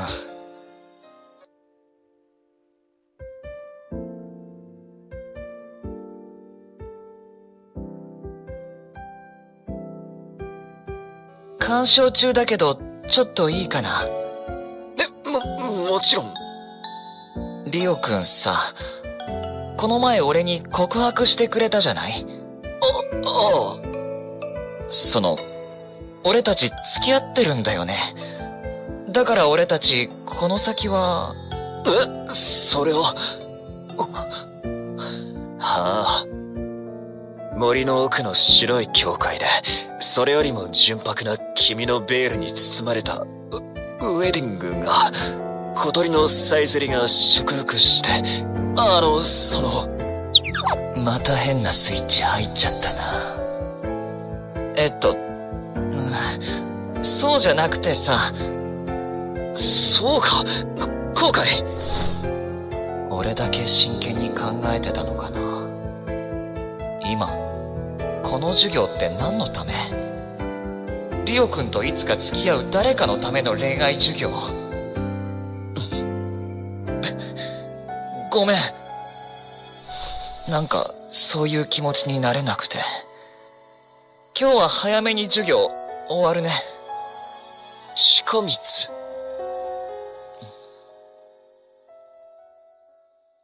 近道おはよう。俺、もういない？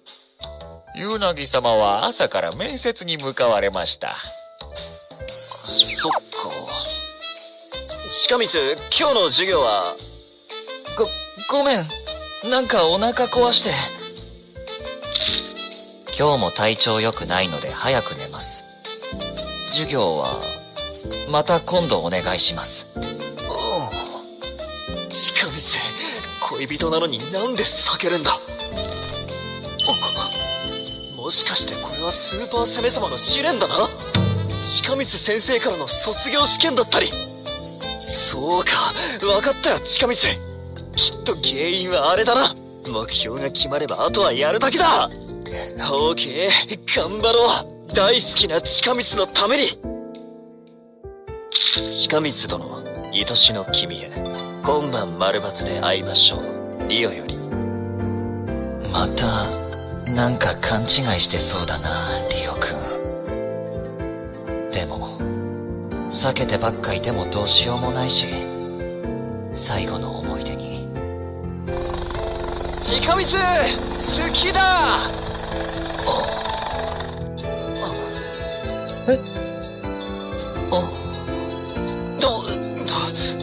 どうでしょうか、近光。俺のリベンジ告白。この前のが地味でスーパー攻め様っぽくなかったのがダメだったんだよね。あれ、違う？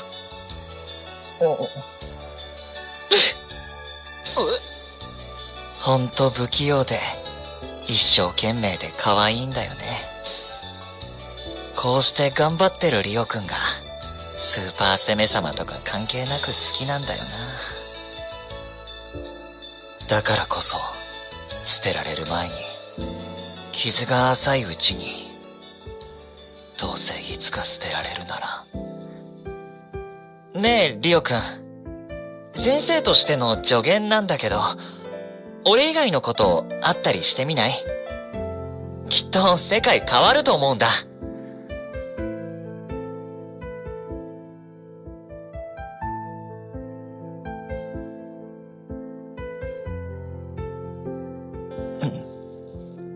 近光、俺のこと嫌いになったの？違うよ。でも俺、近光とじゃなきゃ恋愛したくない。それは今は俺しか見えてないからだよ。もっとちゃんとした素敵な人世の中にいるから。こんなに恋人を不安にさせてたなんて、彼氏として資格ないかもだし、それに俺こんな性格でスーパー攻め様に慣れていないし、いつか近光に捨てられるんじゃないかって毎晩怖いけど、俺が近光を選んじゃダメ。ごめんね。捨てられるんじゃないかって不安なのは俺だけかと思い込んでた。でもリオくんもだったんだね。恋人同士ってさ、二人で悩み解決してってもいいのかな。俺にその資格があるなら。こんなダサくてスーパー攻め様見習いの俺だけど、これからも付き合ってくれますか？俺もリオくんと一緒にいたい。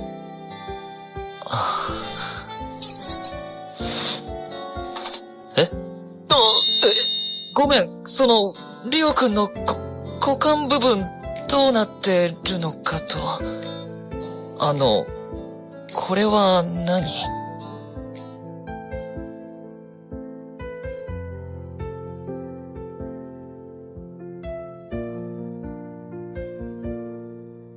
近光も巨根じゃないと嫌だろ。だから大きくなるように器具つけてて。だからね、俺頑張ったんだ。何を？チントレ。嘘で、ごめん、笑っちゃって。やっぱり小さいの嫌だったんだね。俺本当に練習して、だから前より大きくなったって思うんだけど。そっか。俺のために頑張ってくれてありがとう。ああ、さてはAV の影響か。やたら巨根がとか言ってたもんな。さ、リオくん。その格好、ちょっとエッチかも。ねえ、確かめてみてもいい？俺の頑張り、近光に感じてほしい。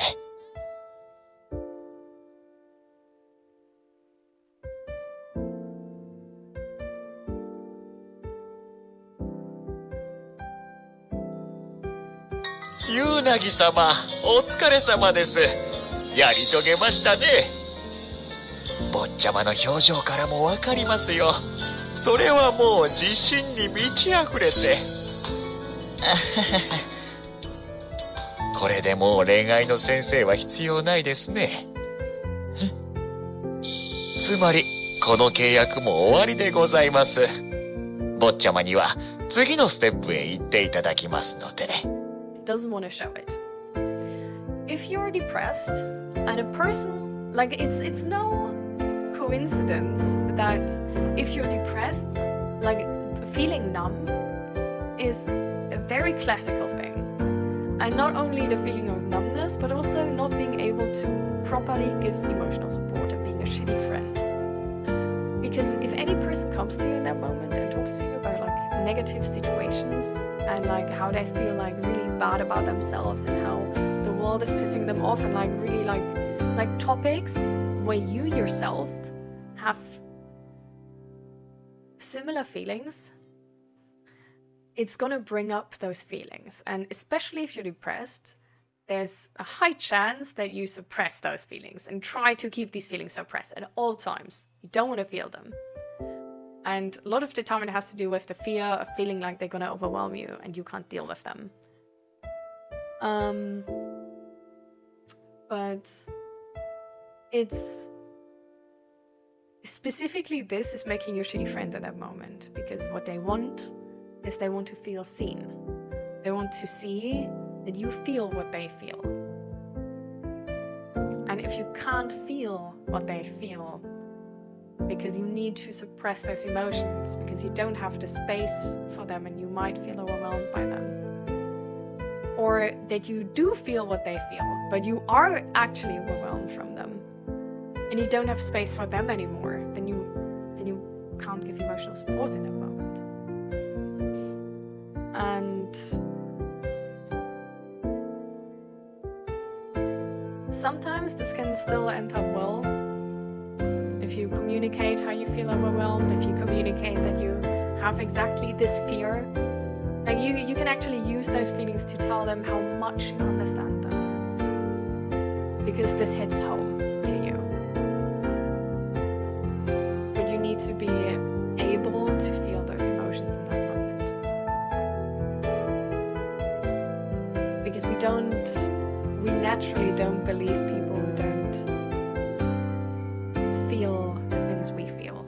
Like if somebody is running out of a building on fire and there's like a person going towards that building or like standing close to that building, and you tell them like, oh my god, the building is on fire, like run, whatever, and that person's just saying like, okay.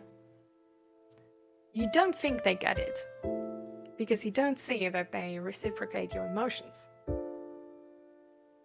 And this is sort of like the same mechanism around emotional support. Like the emotional support, the person needs to see that you feel their emotions.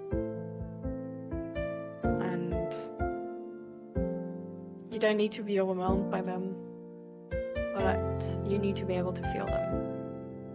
And I think if you can do that and still be there for that person,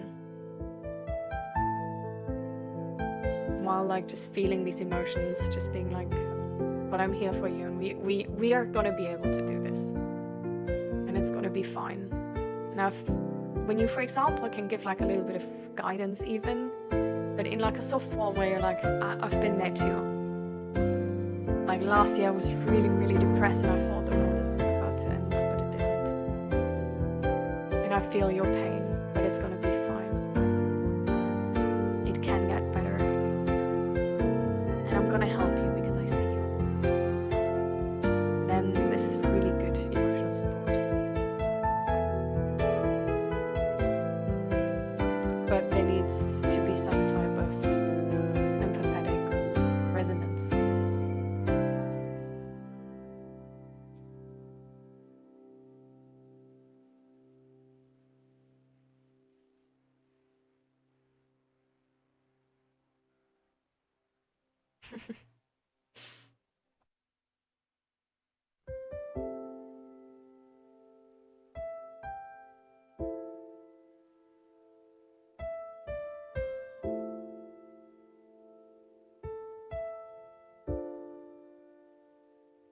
Did tea makes water wet before and so I'm old. No, the tea wasn't molding before, so I made tea. I made lots of tea. And then I just let it stand there. And now it tastes odd.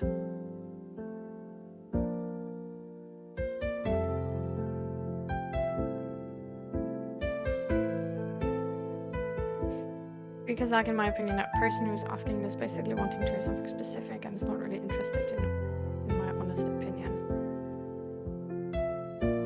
I don't know, it depends. There's some people who do ask it as like a reality check. But it definitely depends. The person that asked me about them obviously wasn't content with the answer, even though it had a positive connotation in my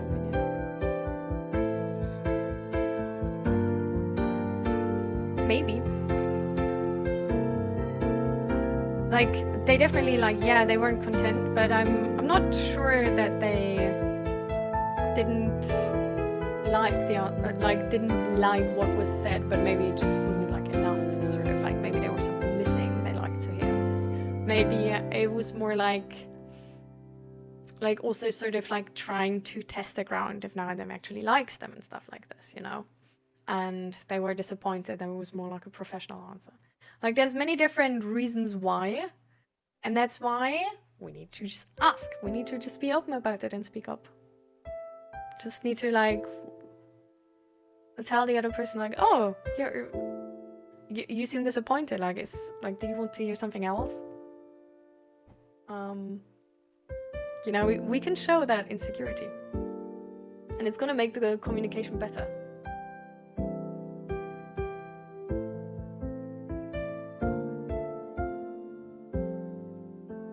Now,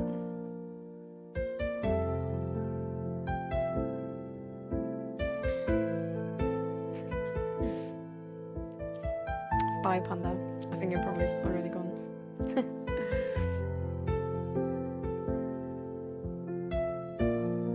But in hindsight, which is 2020, wait, what?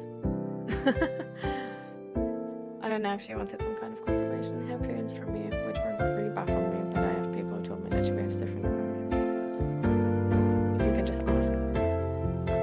You can also still ask. Like, if it happened in 2022, okay, maybe not still.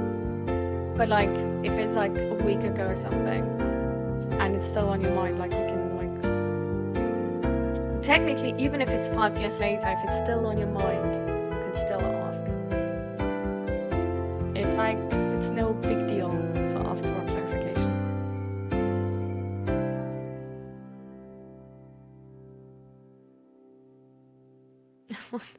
I can run really fast.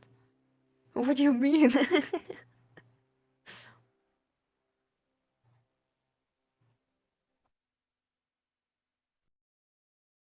What? I don't understand what?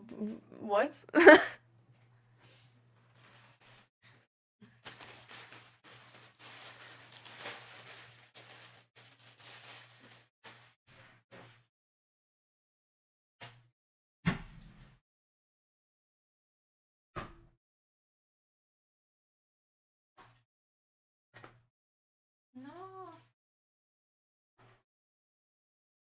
There was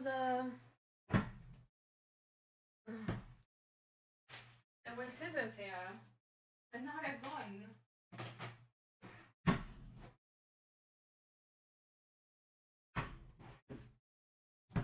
Okay, anyway, it's done.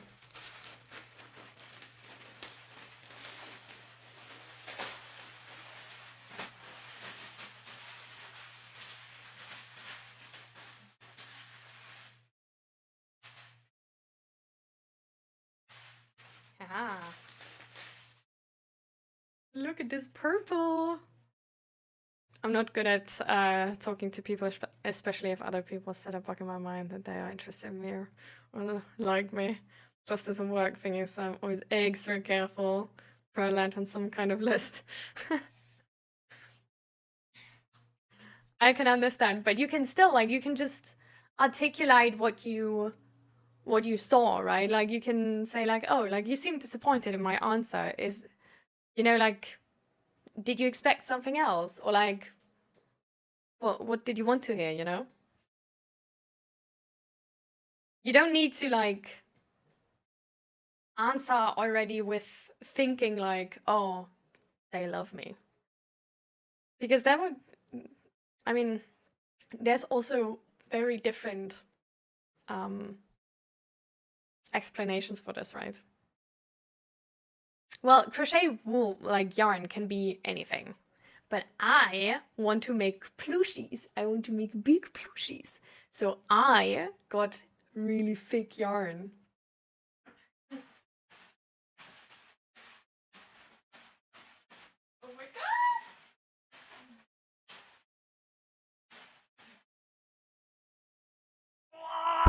Oh my god, you see how it's shining? It's literally shining in my face. Can you see this? This is light. You can't tell me our world is magic if yarn is like, can do this. Our world is seriously magical. Like, you can't... Excuse me? Even this one... Look at this.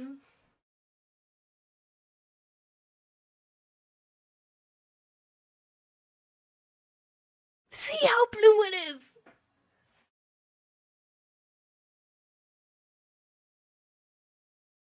Like, oh my god. Even this one. It's basically, it's casting a shadow, basically. Loki, you see that? Damn.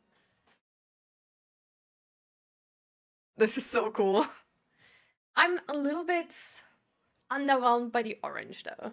I don't know if you can see, but it doesn't look like this on camera. Like, it doesn't look like this in real life, like it does on camera.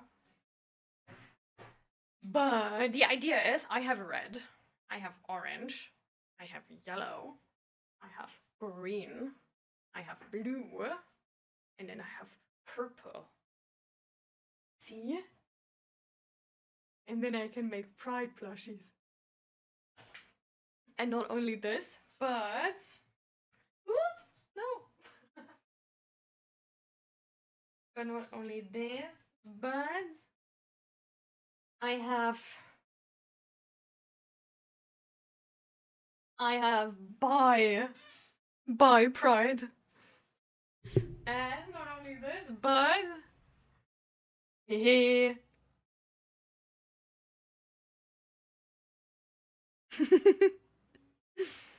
Also trans pride.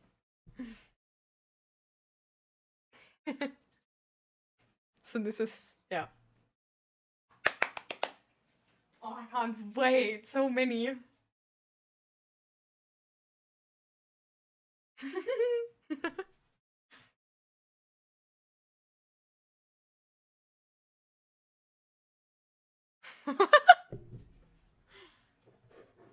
then I have black for like eyes and stuff like this. But like...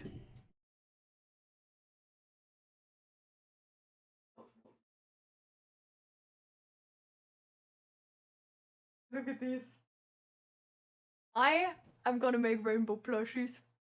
And pride plushies. I cannot wait.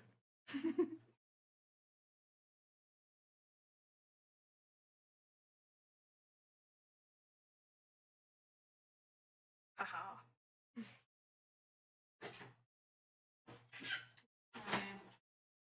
So now I need to store them somewhere because technically I wanted to make this shelf already done, but I didn't. Like you can clearly see, I didn't.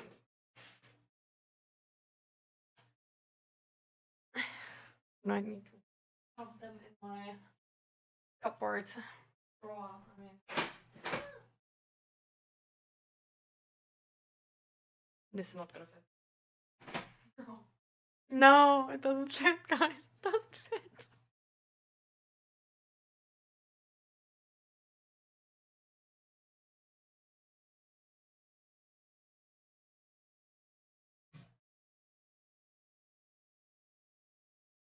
Okay, maybe.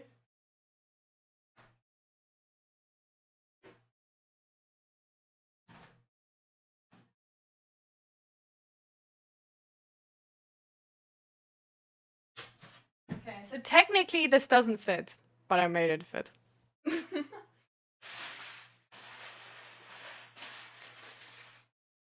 Oh my god. I'm so excited. Guys, I want to show you my jellyfish I'm crocheting right now. And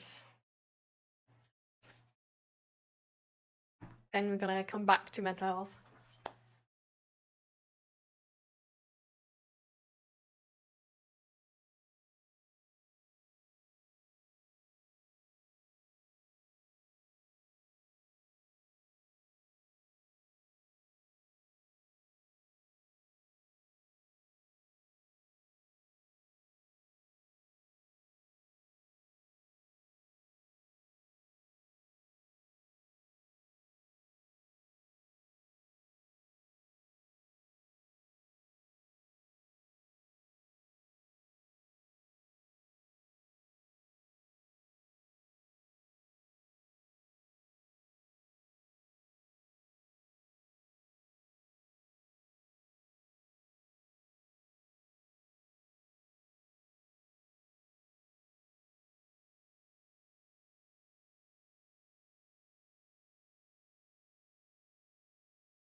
Okay. So it's not done yet. But this is sort of like the idea.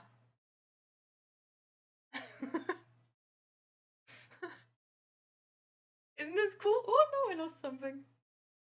But yeah. Like it's gonna be a little bit like more spread out here at the bottom.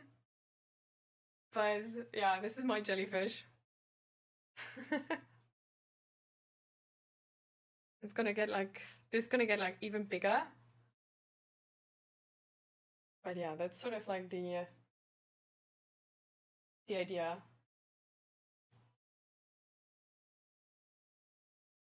Yeah.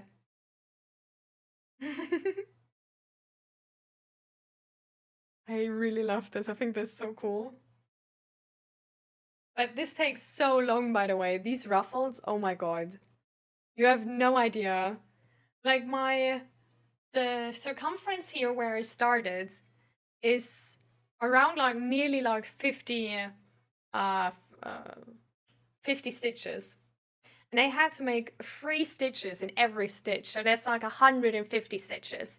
And then I needed to make a second row, so that's more like 3 stitches in every stitch again. So we're at 450, like we're not at, because I haven't finished it, I'm only at like half. But that's like 450 stitches.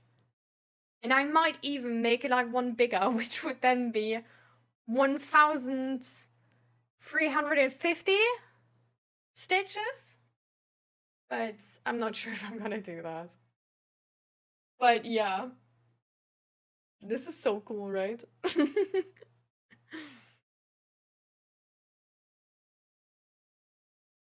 Kinda. But yeah. So we have a lot of thingies here. This is one of them. This is the other one. This one's actually like seriously a bit tight. But anyways, one of those. And this one, also 2-colored. I don't know if that's able to be seen, but it's 2-colored. And then we have blue and some more of those. And then one more of this one. And then we have one of these. This one is also 2-colored. Can you see? Yes. I'm gonna maybe make a bit more.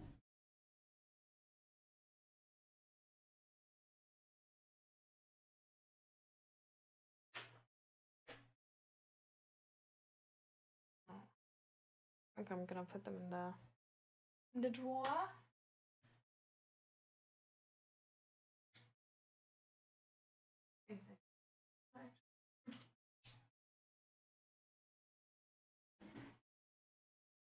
It's fine. made them fit.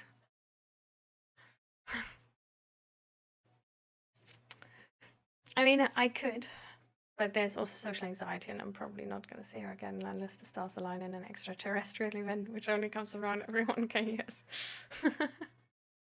I mean, you don't need to, of course. But just keep it in mind for next time then. That just... I don't know, I had really like a few great outcomes from just asking that person in that moment that like the body signals I see, sort of. And just asking them what's up. Because there's a lot of people who just need like this tiny nudge to open up. They sort of like, they only need the... to feel that they're seen, you know? And then that's enough for them to open up. So yeah.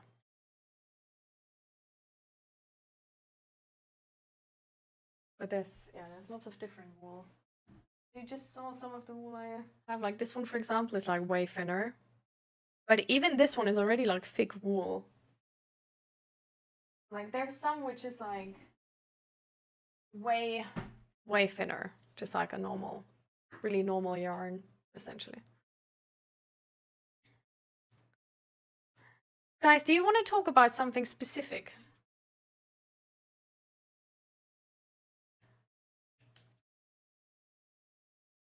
Or is there anybody else who wants to take part in a mental health check-in?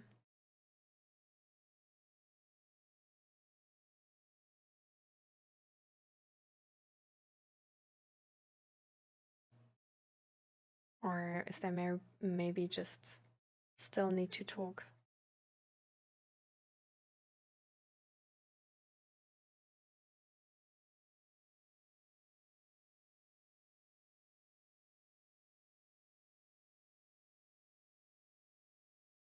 Actually, Nadim, you haven't really shared how you feel, do you? You sort of shared how with your back and all, and that your sleep schedule isn't too fine. But not really how you feel.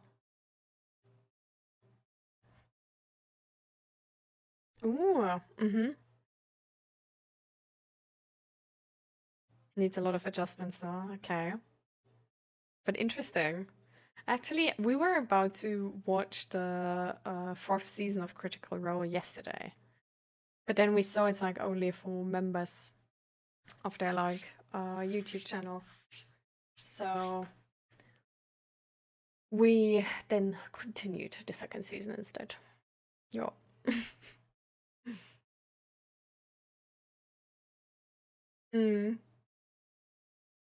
Okay. I think like maybe they're gonna like make it public like later or something. And then I'm gonna watch it too. I can't wait that like haven't they like published some video about like a like another animation series of theirs coming out?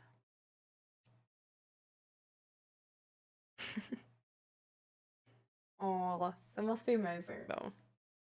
Like I feel like that's so cute. That must be really fun. Wait, was it 4 AM? Jesus Christ. Yeah. But it still takes a bit, right? I thought. And as far as I'm concerned, at least. But I saw the trailer on Instagram, I think. Yeah. True. I think January. But I'm not sure. But I thought it was like next year. So that's why I think like if it's like December or January, then must be January. Because I thought I saw like 2026.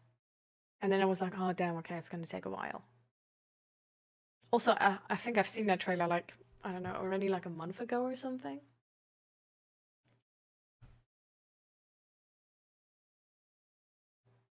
So when I saw it, I was like, oh my god, yeah. And then like, okay, it's gonna take ages.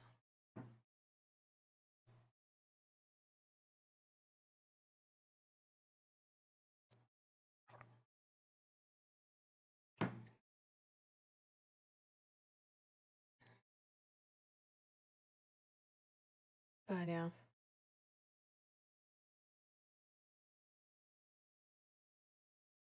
To me today, I still feel exhausted.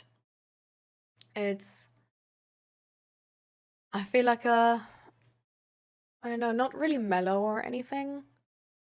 Well, like I guess like a tiny bit mellow, but just mostly exhausted because of yesterday, because of the protest. How I feel. I would like to say good, but talking with my friends always gives me a lot to think about in good and negative ways. I procrastinate a lot these days, which I really hate. So it's a mixed bag from everything, and I don't know where to start. Will you take time to sort of think all those things through and process them? Because I can imagine when tomorrow already your course starts, even though it's only like twice per week, you still only have like a week of vacation, right? And then you start working again.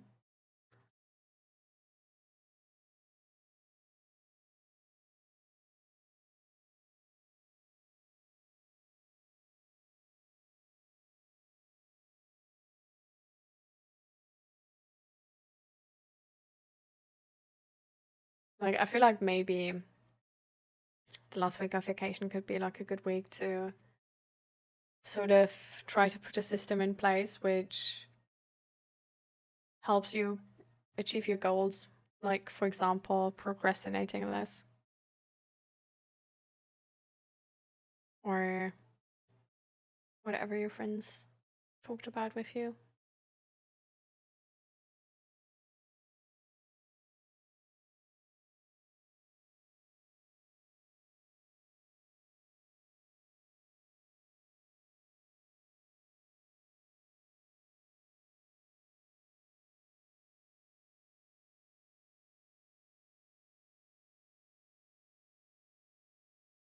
I really want to make a habit out of stuff I clearly don't do, as like often doing.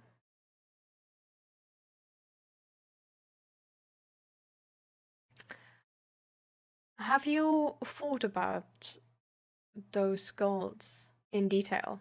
Because I noticed that a lot of the time when I'm not really doing something or like slagging off in goals, I like, it's not just because I'm not determined or not like driven or whatever, but it's usually either because I'm not standing fully behind it, and I'm sort of like, well, okay, it's one of three things. So the first thing is I don't stand fully behind it. I don't fully believe in it. Like, it's something where like society tells me I should do it, or like somebody else told me I should do it, or I tell myself I should do it, but I don't like fully stand behind it or believe in it. And like, it's something where basically, like, for example, like society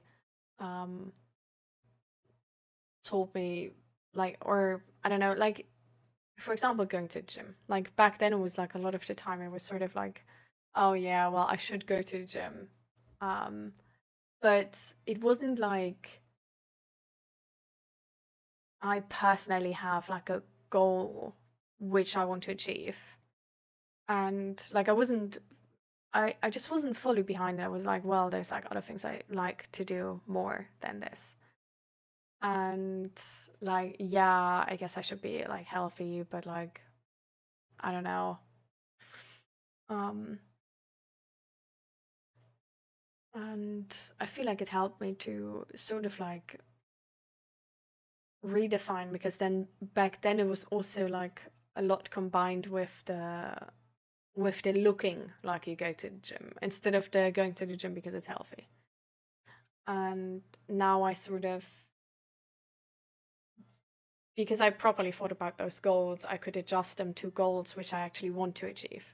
For example, go to the gym because I want to be fit and I want to be able to do the things I want to in that spontaneous moment without having to train 6 months up to it, sort of. So that's sort of the first thing that I like. I don't know, I just wasn't fully behind the goals, and it was only this like should. And I just wrote this down so I don't forget. The third thing is getting caught up in coping, sort of, which is usually like a sort of like can be a combination with the third one. Because the third one is that I'm like actually physically exhausted. Like I'm not only like physically, like with the gym it like demands physical exhaustion. But that I'm just like exhausted in whatever resource I need for this goal. And that's why I don't achieve it. Because it's just like I don't know, like I'm already done. I can't do this on like many days. And then I don't have the space to do it, so then I don't do it. It's sort of like setting myself up for failure because I have this goal in mind, but I don't help myself to be in the position to actually achieve it. So for example, it was like with the streams, if I have like Monday and Thursday, the like mental health check-in streams, I still sort of have time to maybe do a podcast on like one day, but I'm not actually sure right now. Like it could be the case that if I were to make the goal now to like make like a podcast episode, that I don't have the emotional and social sort of like, or I don't know, emotional and spiritual maybe, I don't know, energy to do it while maintaining something I'm doing already. And then either my stream is gonna fall off or I just won't achieve that goal. And so that's sort of like one of the reasons I just missed many goals, but I wasn't like aware of it. So I was just like beating myself up for not achieving the goal, even though I was in like no position, or like I didn't give myself the position to actually achieve that goal.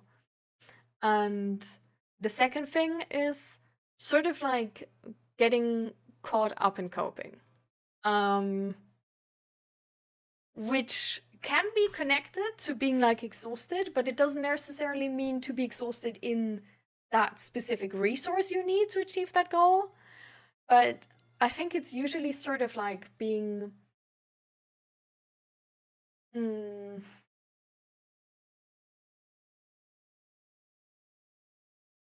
being exhausted generally. Like if you have like one part of life where you're like really exhausted in that moment, I feel like doing something else and like putting your mind up to something is like just way harder. And especially when I'm like unhappy with something else in my life, which I can't really fix in that moment, then for me it can happen that I just somehow get like caught up in coping. That I, for example, just spend way more time on social media, that I watch too many series, that I game too much, that I like sort of like these things, like these are very common coping things. And that can, for one, be that I'm like exhausted and then it has to do with free, right? But I feel like sometimes it can also just be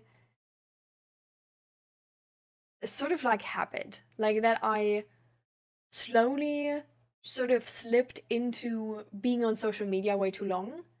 And it's sort of like low-key, like an addictive behavior.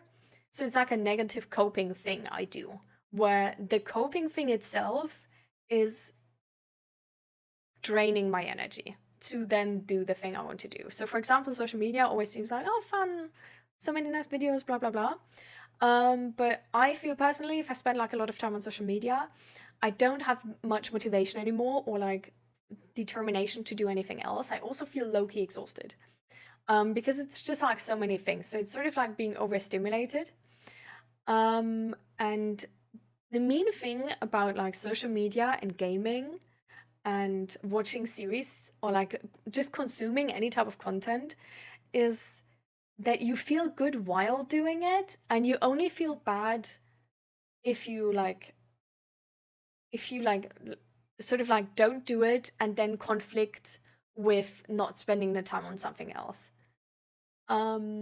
Which sort of makes it really hard to connect it to the thing you're doing, because like, I don't know, like noticing that you're, for example, exhausted from social media, I feel like is a really hard thing to actually get, because usually you just, I don't know, you feel like really fun on like a lot of fun on social media, and then you're not on social media anymore, and then you beat yourself up because you have been like lazy all day or whatever, and then you maybe regret being on social media because you haven't like achieved anything. Like possibly that's a connection you make, but you don't really notice how you're exhausted from actually being on social media. But you, like, to me at least, I always felt like, oh, I'm just exhausted in general. It's probably just like a bad time. Like maybe I'm just depressed right now. But I didn't get that actually consuming so much content, for example, by social media, for example, by series, for example, by gaming so long, and doing that in a way where I don't do it just to the point where it's fun, but I also sort of like just keep scrolling and just keep playing. Like, even though, for example, I'm tilted the fuck out and I just keep playing, like if I did it to a point where it's like an addicting, like addiction sort of cycle, where it's like you want to do it, but you don't, like there's negative impacts from it, but you still keep doing it, and it's that cycle that just like repeats and repeats and repeats. That's sort of also something where then I noticed, okay, I don't get anything done.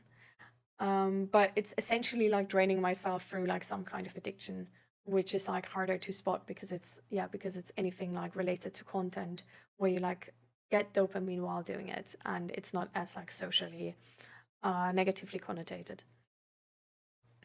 And these are sort of like the things which for me can stand behind it. And I don't know, like essentially what I'm trying to get to is not just, oh, like, oh, do this, whatever, like change your life, but this is not necessarily something you should like, I don't know, like beat yourself up for. Like, I don't know, it's usually for me, it's not just, oh, I'm lazy. And I don't know, like if you have this, but I had like a lot of sort of like I blamed myself a lot for not doing things I wanted to do and procrastinating. And I neglected to see the context of why I didn't do those things and why I wasn't able to do those things. Like I didn't give myself, like I didn't understand myself, and I didn't try to understand myself either. I was just sort of like, yeah, lazy. You're just like lazy, bad human, whatever. And this sort of like beating yourself up, to me, only made it harder. Because it's basically like in these three categories, it's like pushing you more into them. Like if it's because you're exhausted, it like beating yourself up makes you more exhausted. If it's because you wasn't like fully behind it, it's like it's not challenging your reasoning or giving you the space to maybe make a different goal, because that would be the lazy talking, right? And you don't do that. So it also doesn't make you available to this. And then with coping, it's probably going to push you more into coping as well, because it makes you like feel shitty about yourself. And that's sort of like the cycle, which I was pushing myself into. So I just sort of wanted to get to the point, like, please don't.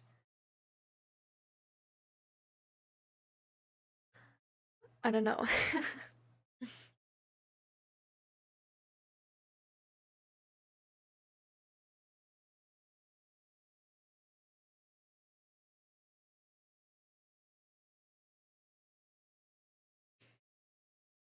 I don't know, but this is exactly like sort of like if you say like, but working on it all is hard, you know, I would like to say I'm comfortable with where I am, but whenever I confront myself with stuff I dislike to do, I easily find a way to swim around it. So I kind of need to make it necessary for me instead of I could do it.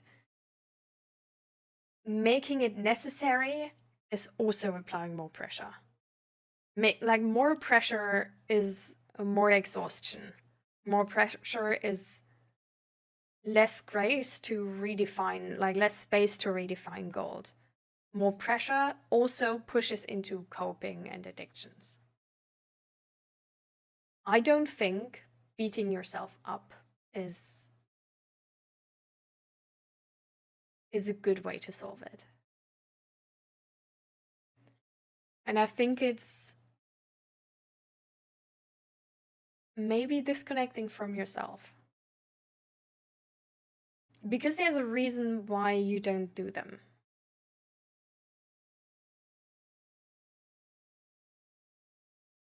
And I don't know, I don't see it represented in your answers.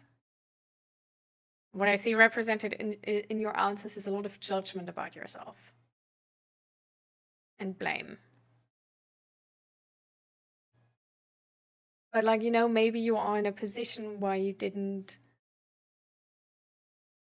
set yourself up for success and you want something for yourself. Like you want to achieve a goal which in this constellation you have is not sustainably achievable.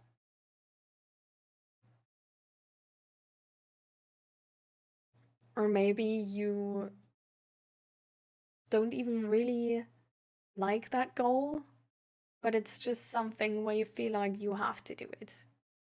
For example, could be like for me it was this like lose weight, get fit. Like I wasn't fully behind that because it wasn't really my priority, but I felt like I had to do it.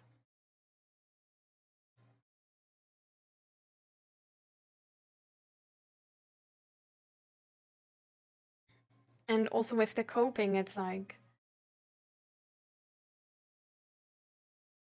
with the coping and sort of like addiction or addictive behavior types, it's like it takes energy to get out of that. And it takes different goals to then be able to achieve other, like your initial goal. Because, for example, that would mean cutting down on social media as a goal first, before trying to achieve that other goal, to sort of like make energy for that other goal.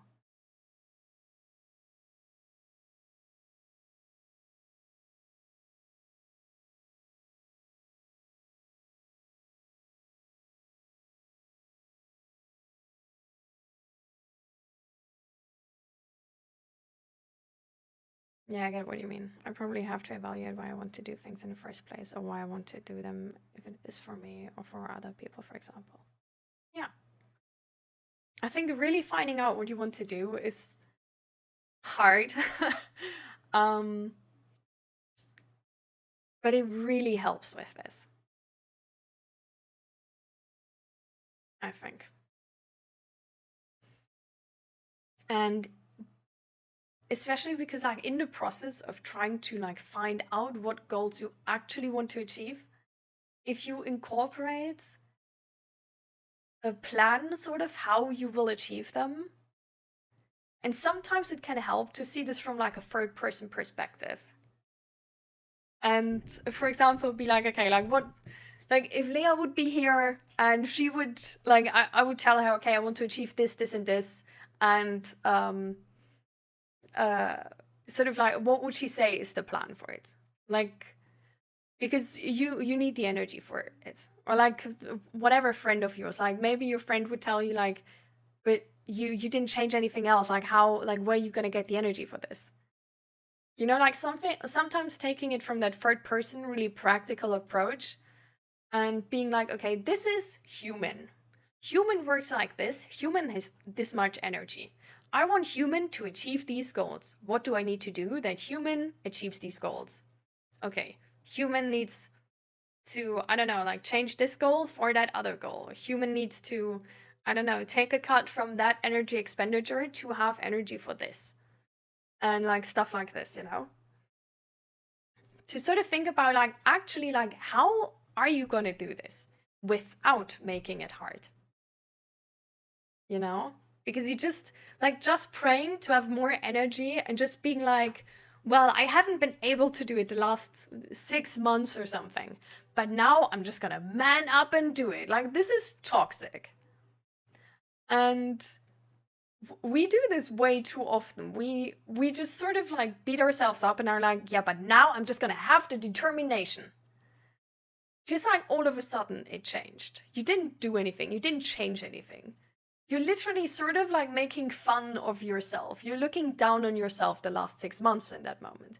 Because the moment you say like, oh, well, but now I'm gonna do my goal. Like, I'm gonna achieve it like just now, you know, like now I'm gonna have the determination. So the last 6 months where you haven't achieved that, but still had that goal, so you didn't have any determination? Were you weak? Were you just stupid? Were you like, why? You know, like if it's now so easy, like you could have easily done it 6 months ago and you didn't. It doesn't show the struggle of actually achieving something and how it can take energy and how apparently something in the constellation didn't work out because otherwise you would have achieved it. I feel like it's so easy. Like we really want to believe that things are easy. And at the same time, we believe in this like grind mindset. But the funny thing is we have these, for example, fitness influencers who are like, no, like being fit is hard work. You need to show up every day and like do it every day. But they say it in a way where it's like, you just need to put your mind to it. You just have to find the determination. You just have to have the willpower. It's that easy. You just need to decide you go to the gym every day. They don't show that for going to the gym, you have 1.5 hours or 2, whatever, how long you go. You have these less on that day. Like something, you have to sacrifice something. You have lived your life that way, and now you want to have 2 extra hours every day. What will you sacrifice for achieving that other goal? What will you change? Because something will have to change because you have a limited energy. You have limited time. You have limited money as well. If you, for example, want like a private chef or something, you're probably gonna have to sacrifice something for that. Except you're like super rich or whatever, which, okay, considering the example as private chef is probably the case, but you know what I mean? Like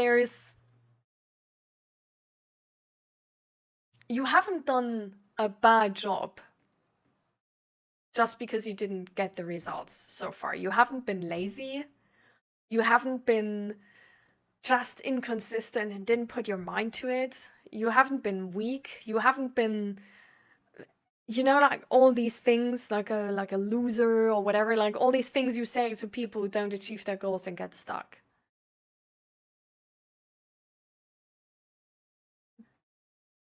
But you haven't set yourself up for success.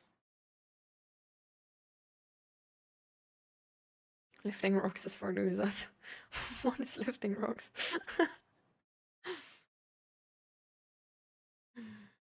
On Alarm, we played this little card game where you get questions to get to know each other, and after one of these questions, the whole group looked at me and was like, you know, you shouldn't make yourself so dependent on the opinions of other people. And I was like, oh, yeah.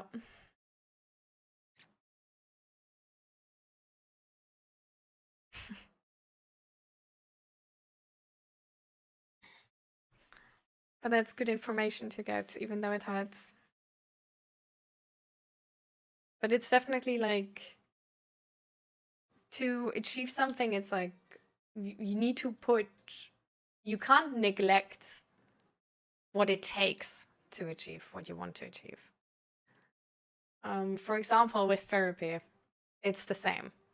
Like, if you want to achieve to be mentally healthy, you're gonna have to put in the time for therapy. You not only have to put in the time, you have to put in the energy. You need to show up to therapy and you need to be vulnerable in that moment, be honest, talk about everything.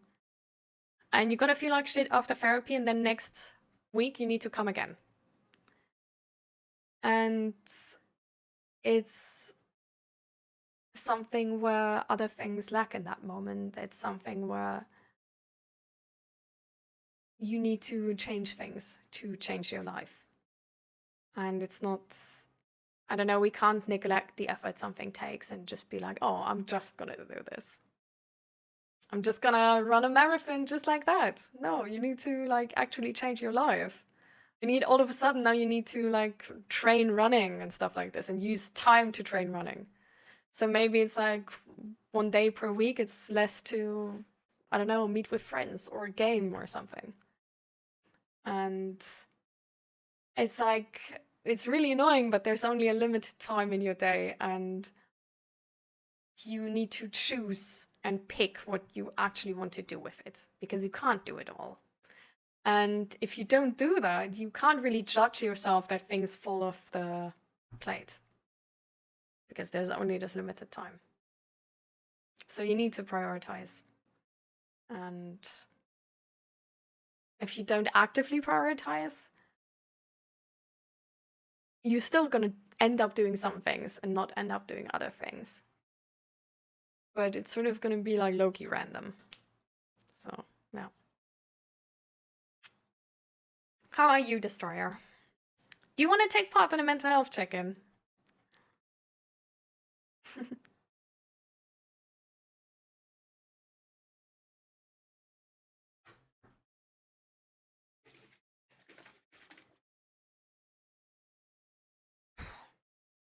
Jesus Christ.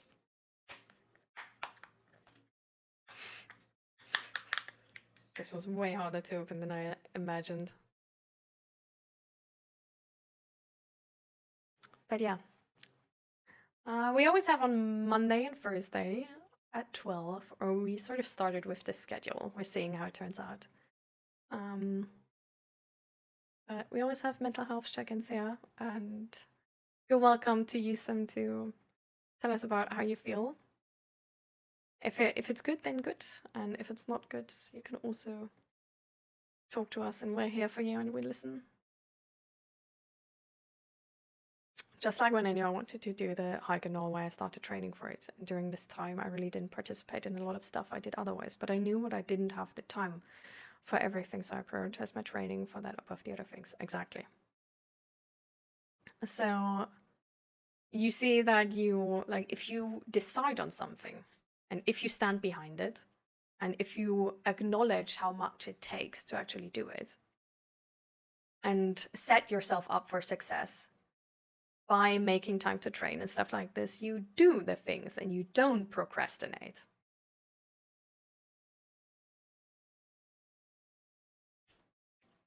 So it turns out, after all, you're not just lazy and need to start doing the things.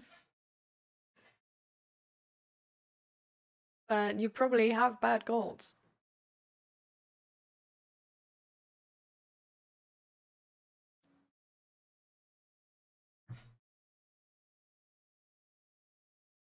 Yeah.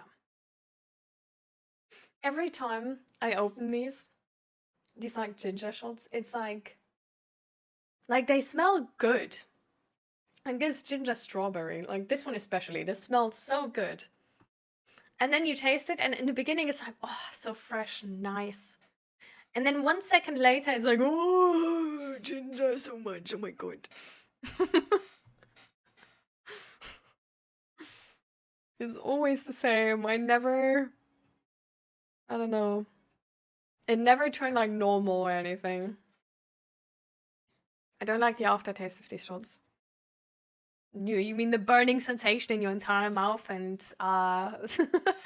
and neck? Wait, that's not the neck.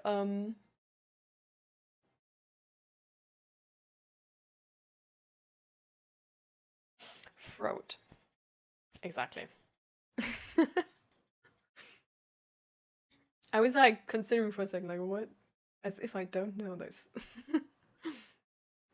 But yeah, I usually don't drink them the entire time. Because like, yeah, it's not pleasant to drink them. But I do it right now because I feel like now is the time where our bodies need to adjust from like summertime to wintertime. Like it's getting colder. We not only our body, right, but also our minds. Saying this actually reminds me of something, because I was about to say, our minds also need to adjust to it, because we, for example, underdress and just don't wear enough because we underestimate the temperature or the wind or the rain, or we haven't checked for rain because we're not used to it raining the entire time, because we're like, well, we come from summer, like it's not raining the entire time and stuff like this. So this is a huge adjustment, and I feel like because it's such a huge adjustment, so many people get sick, because just more people like go outside if it's cold with like too little clothes, or just don't really take the time to give their body proper time to rest, even though there's a lot of change with the temperature and the vitamin D and stuff like this as well. Like getting less vitamin D also makes you more easier sick and stuff like this. So I don't know, I feel like I'm trying to give myself a little grace and trying to see how much this actually is for my body, because this is, it takes time to adjust from summer to winter. It's like, and I see it how my mentality needs time to adjust as well. I'm like, oh, it was summer, and there's like, oh my god, it's like shitty weather again. And this is how affected my mentality is, because I'm pissed off about all the rain and stuff like this. And I don't even acknowledge how much probably my body is affected by it. And we usually don't do this. We usually just see ourselves as, well, we have a house, and in the house we can make it as warm as we want, and it's why we don't need to care. But we do need to care. Like, this is a big deal. Like, we should really see our bodies for what they are. Like, we can't we expect so much of them for not, and at the same time we don't acknowledge the work it takes. It's really insane, I feel like, how we sometimes treat our bodies. I don't know. So this is why now, before I get sick, I just started taking these ginger shots. I started taking vitamin C, stuff like this. And I actually, the funny thing is, my grandma knows better, and a lot of older people actually know better about this. Like, they know that at this time of the year they're most commonly getting sick. They don't want to get sick, especially because so many others get sick as well. That's elevating the chances insanely much, right? So, but they know this, and they just once the time comes and they feel like, oh, okay, people start getting really sick, they just take vitamin C every few days. They just eat really healthy. They put on really warm clothes, make sure they're not cold, stuff like this. They drink enough. They won't wash hands a little bit more thoroughly, maybe. My grandma, for example, she's taking some homeopathic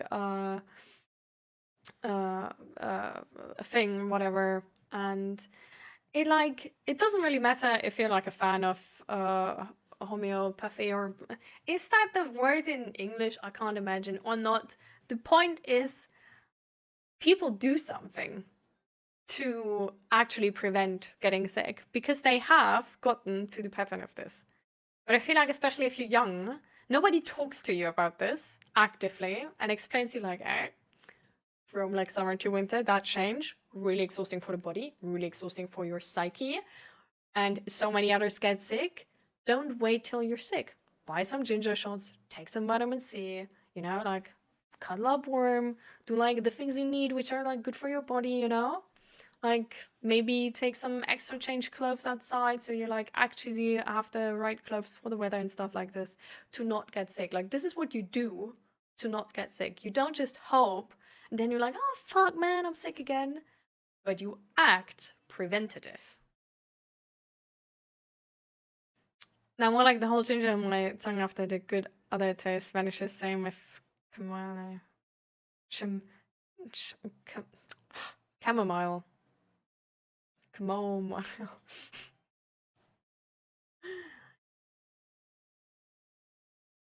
Chamomile tea. No, I know what it is, I just can't speak. I like the smell on the first sip, but then it's yep, that is chamomile. Damn, okay. I actually started liking it. I hated these type of like herbal teas, like these healthy herbal teas back then, but now I actually like them. I got one which has like this one plant, brennesselte, and in English it's called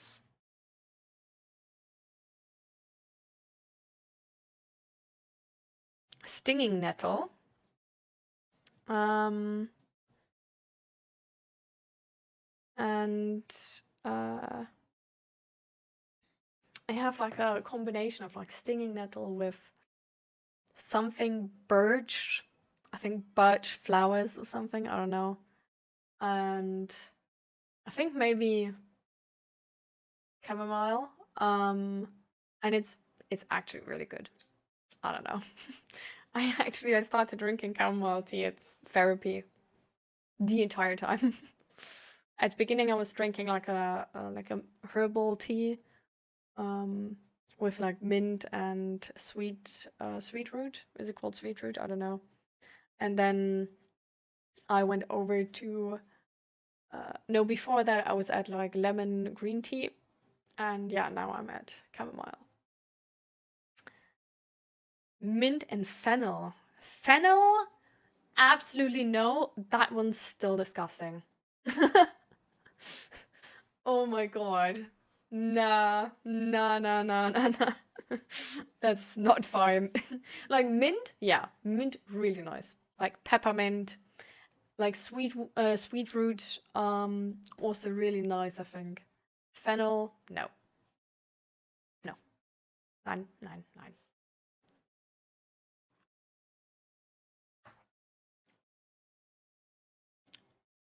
Oh. My whole body gets like goosebumps. But yeah. By the way, I wanted to give you one tip, because I really liked it to actually figure out like proper goals and stuff like this, to really make like an appointment with yourself, essentially, where you're like the manager of your life, you know? You're like a good boss. And then you like take down a paper and you know like what goals you are, and then like you like for this month, and you do this like once per month. And then you like basically like prioritize these goals, like which are the most important, which are less important. And then you're like more likely to do the important things and less likely to just do the like shitty things instead of the important things, because you're like actively making choices here, right?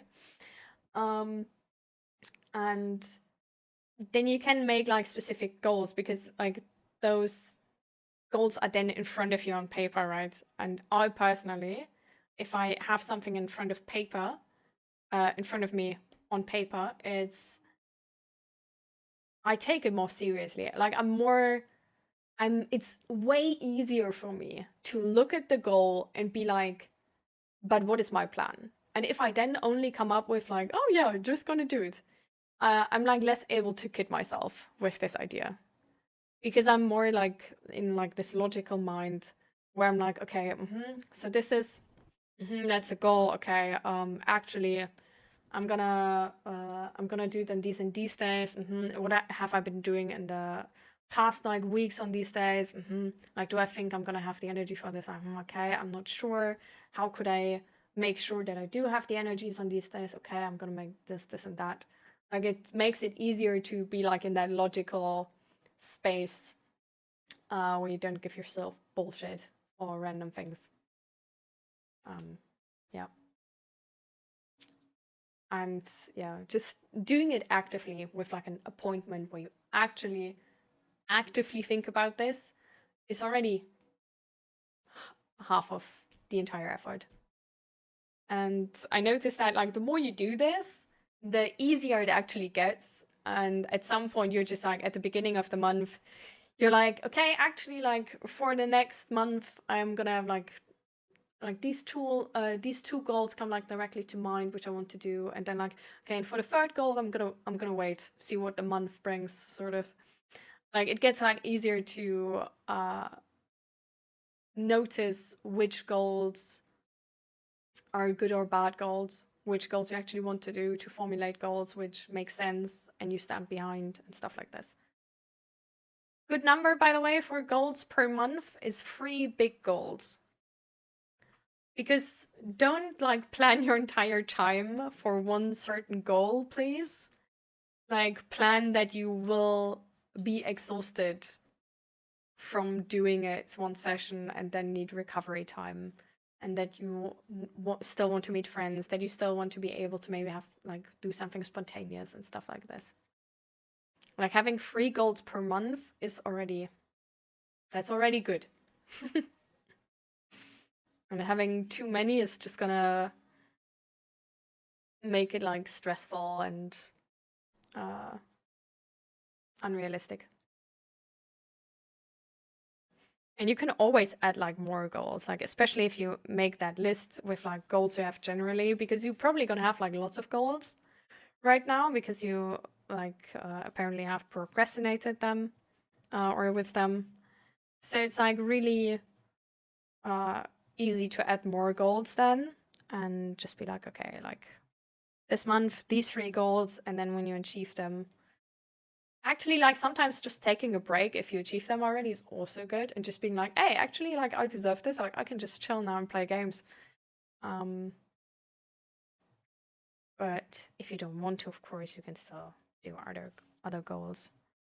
And then you sometimes even get into the situation that you actually just out of free will, not even forcing yourself or like bullying yourself to do it, achieve some of those goals because you're like, actually, you know what? I just feel like doing it right now. Yeah.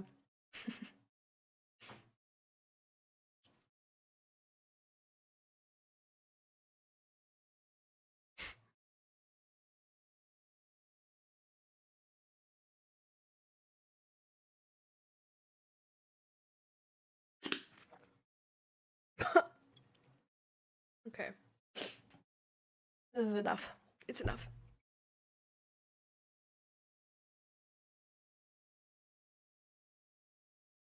Wow.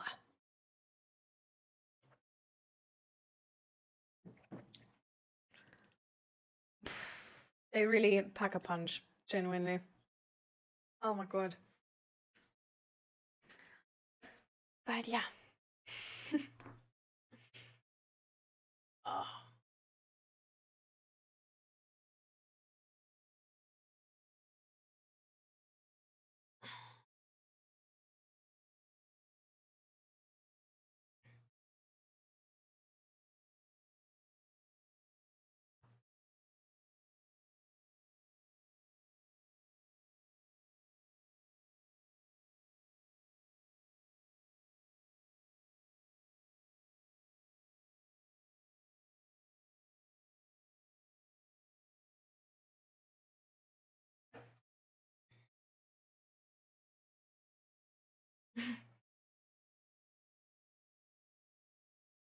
It's 125 milliliters. So it is sort of like more, I guess. It's like 25% ginger.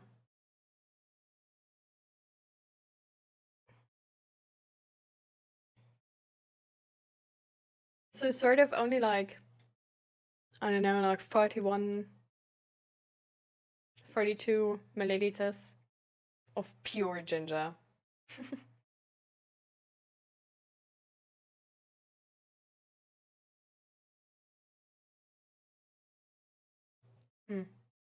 Doesn't say how much water it is, so. But yeah. So apparently there's an ad break in process. I don't know if this is true. Twitch is lying to me sometimes. I'm just gonna bring back this shot. I'm gonna throw away the tea and I'm gonna set up a new tea and get myself some new water as well. So I'm just basically gonna refill everything. I would like either like you guys come up with some questions or topics we can talk about afterwards, Or I would then just probably do my own mental health check-in and just be like, hey, this is how I felt, and maybe we can, like, maybe this will offer sort of some topics. And yeah, this is the plan. So if you, of course, yourself, like if there's anybody else who wants to do a mental health check-in, just come forward and start. I'm back in a second.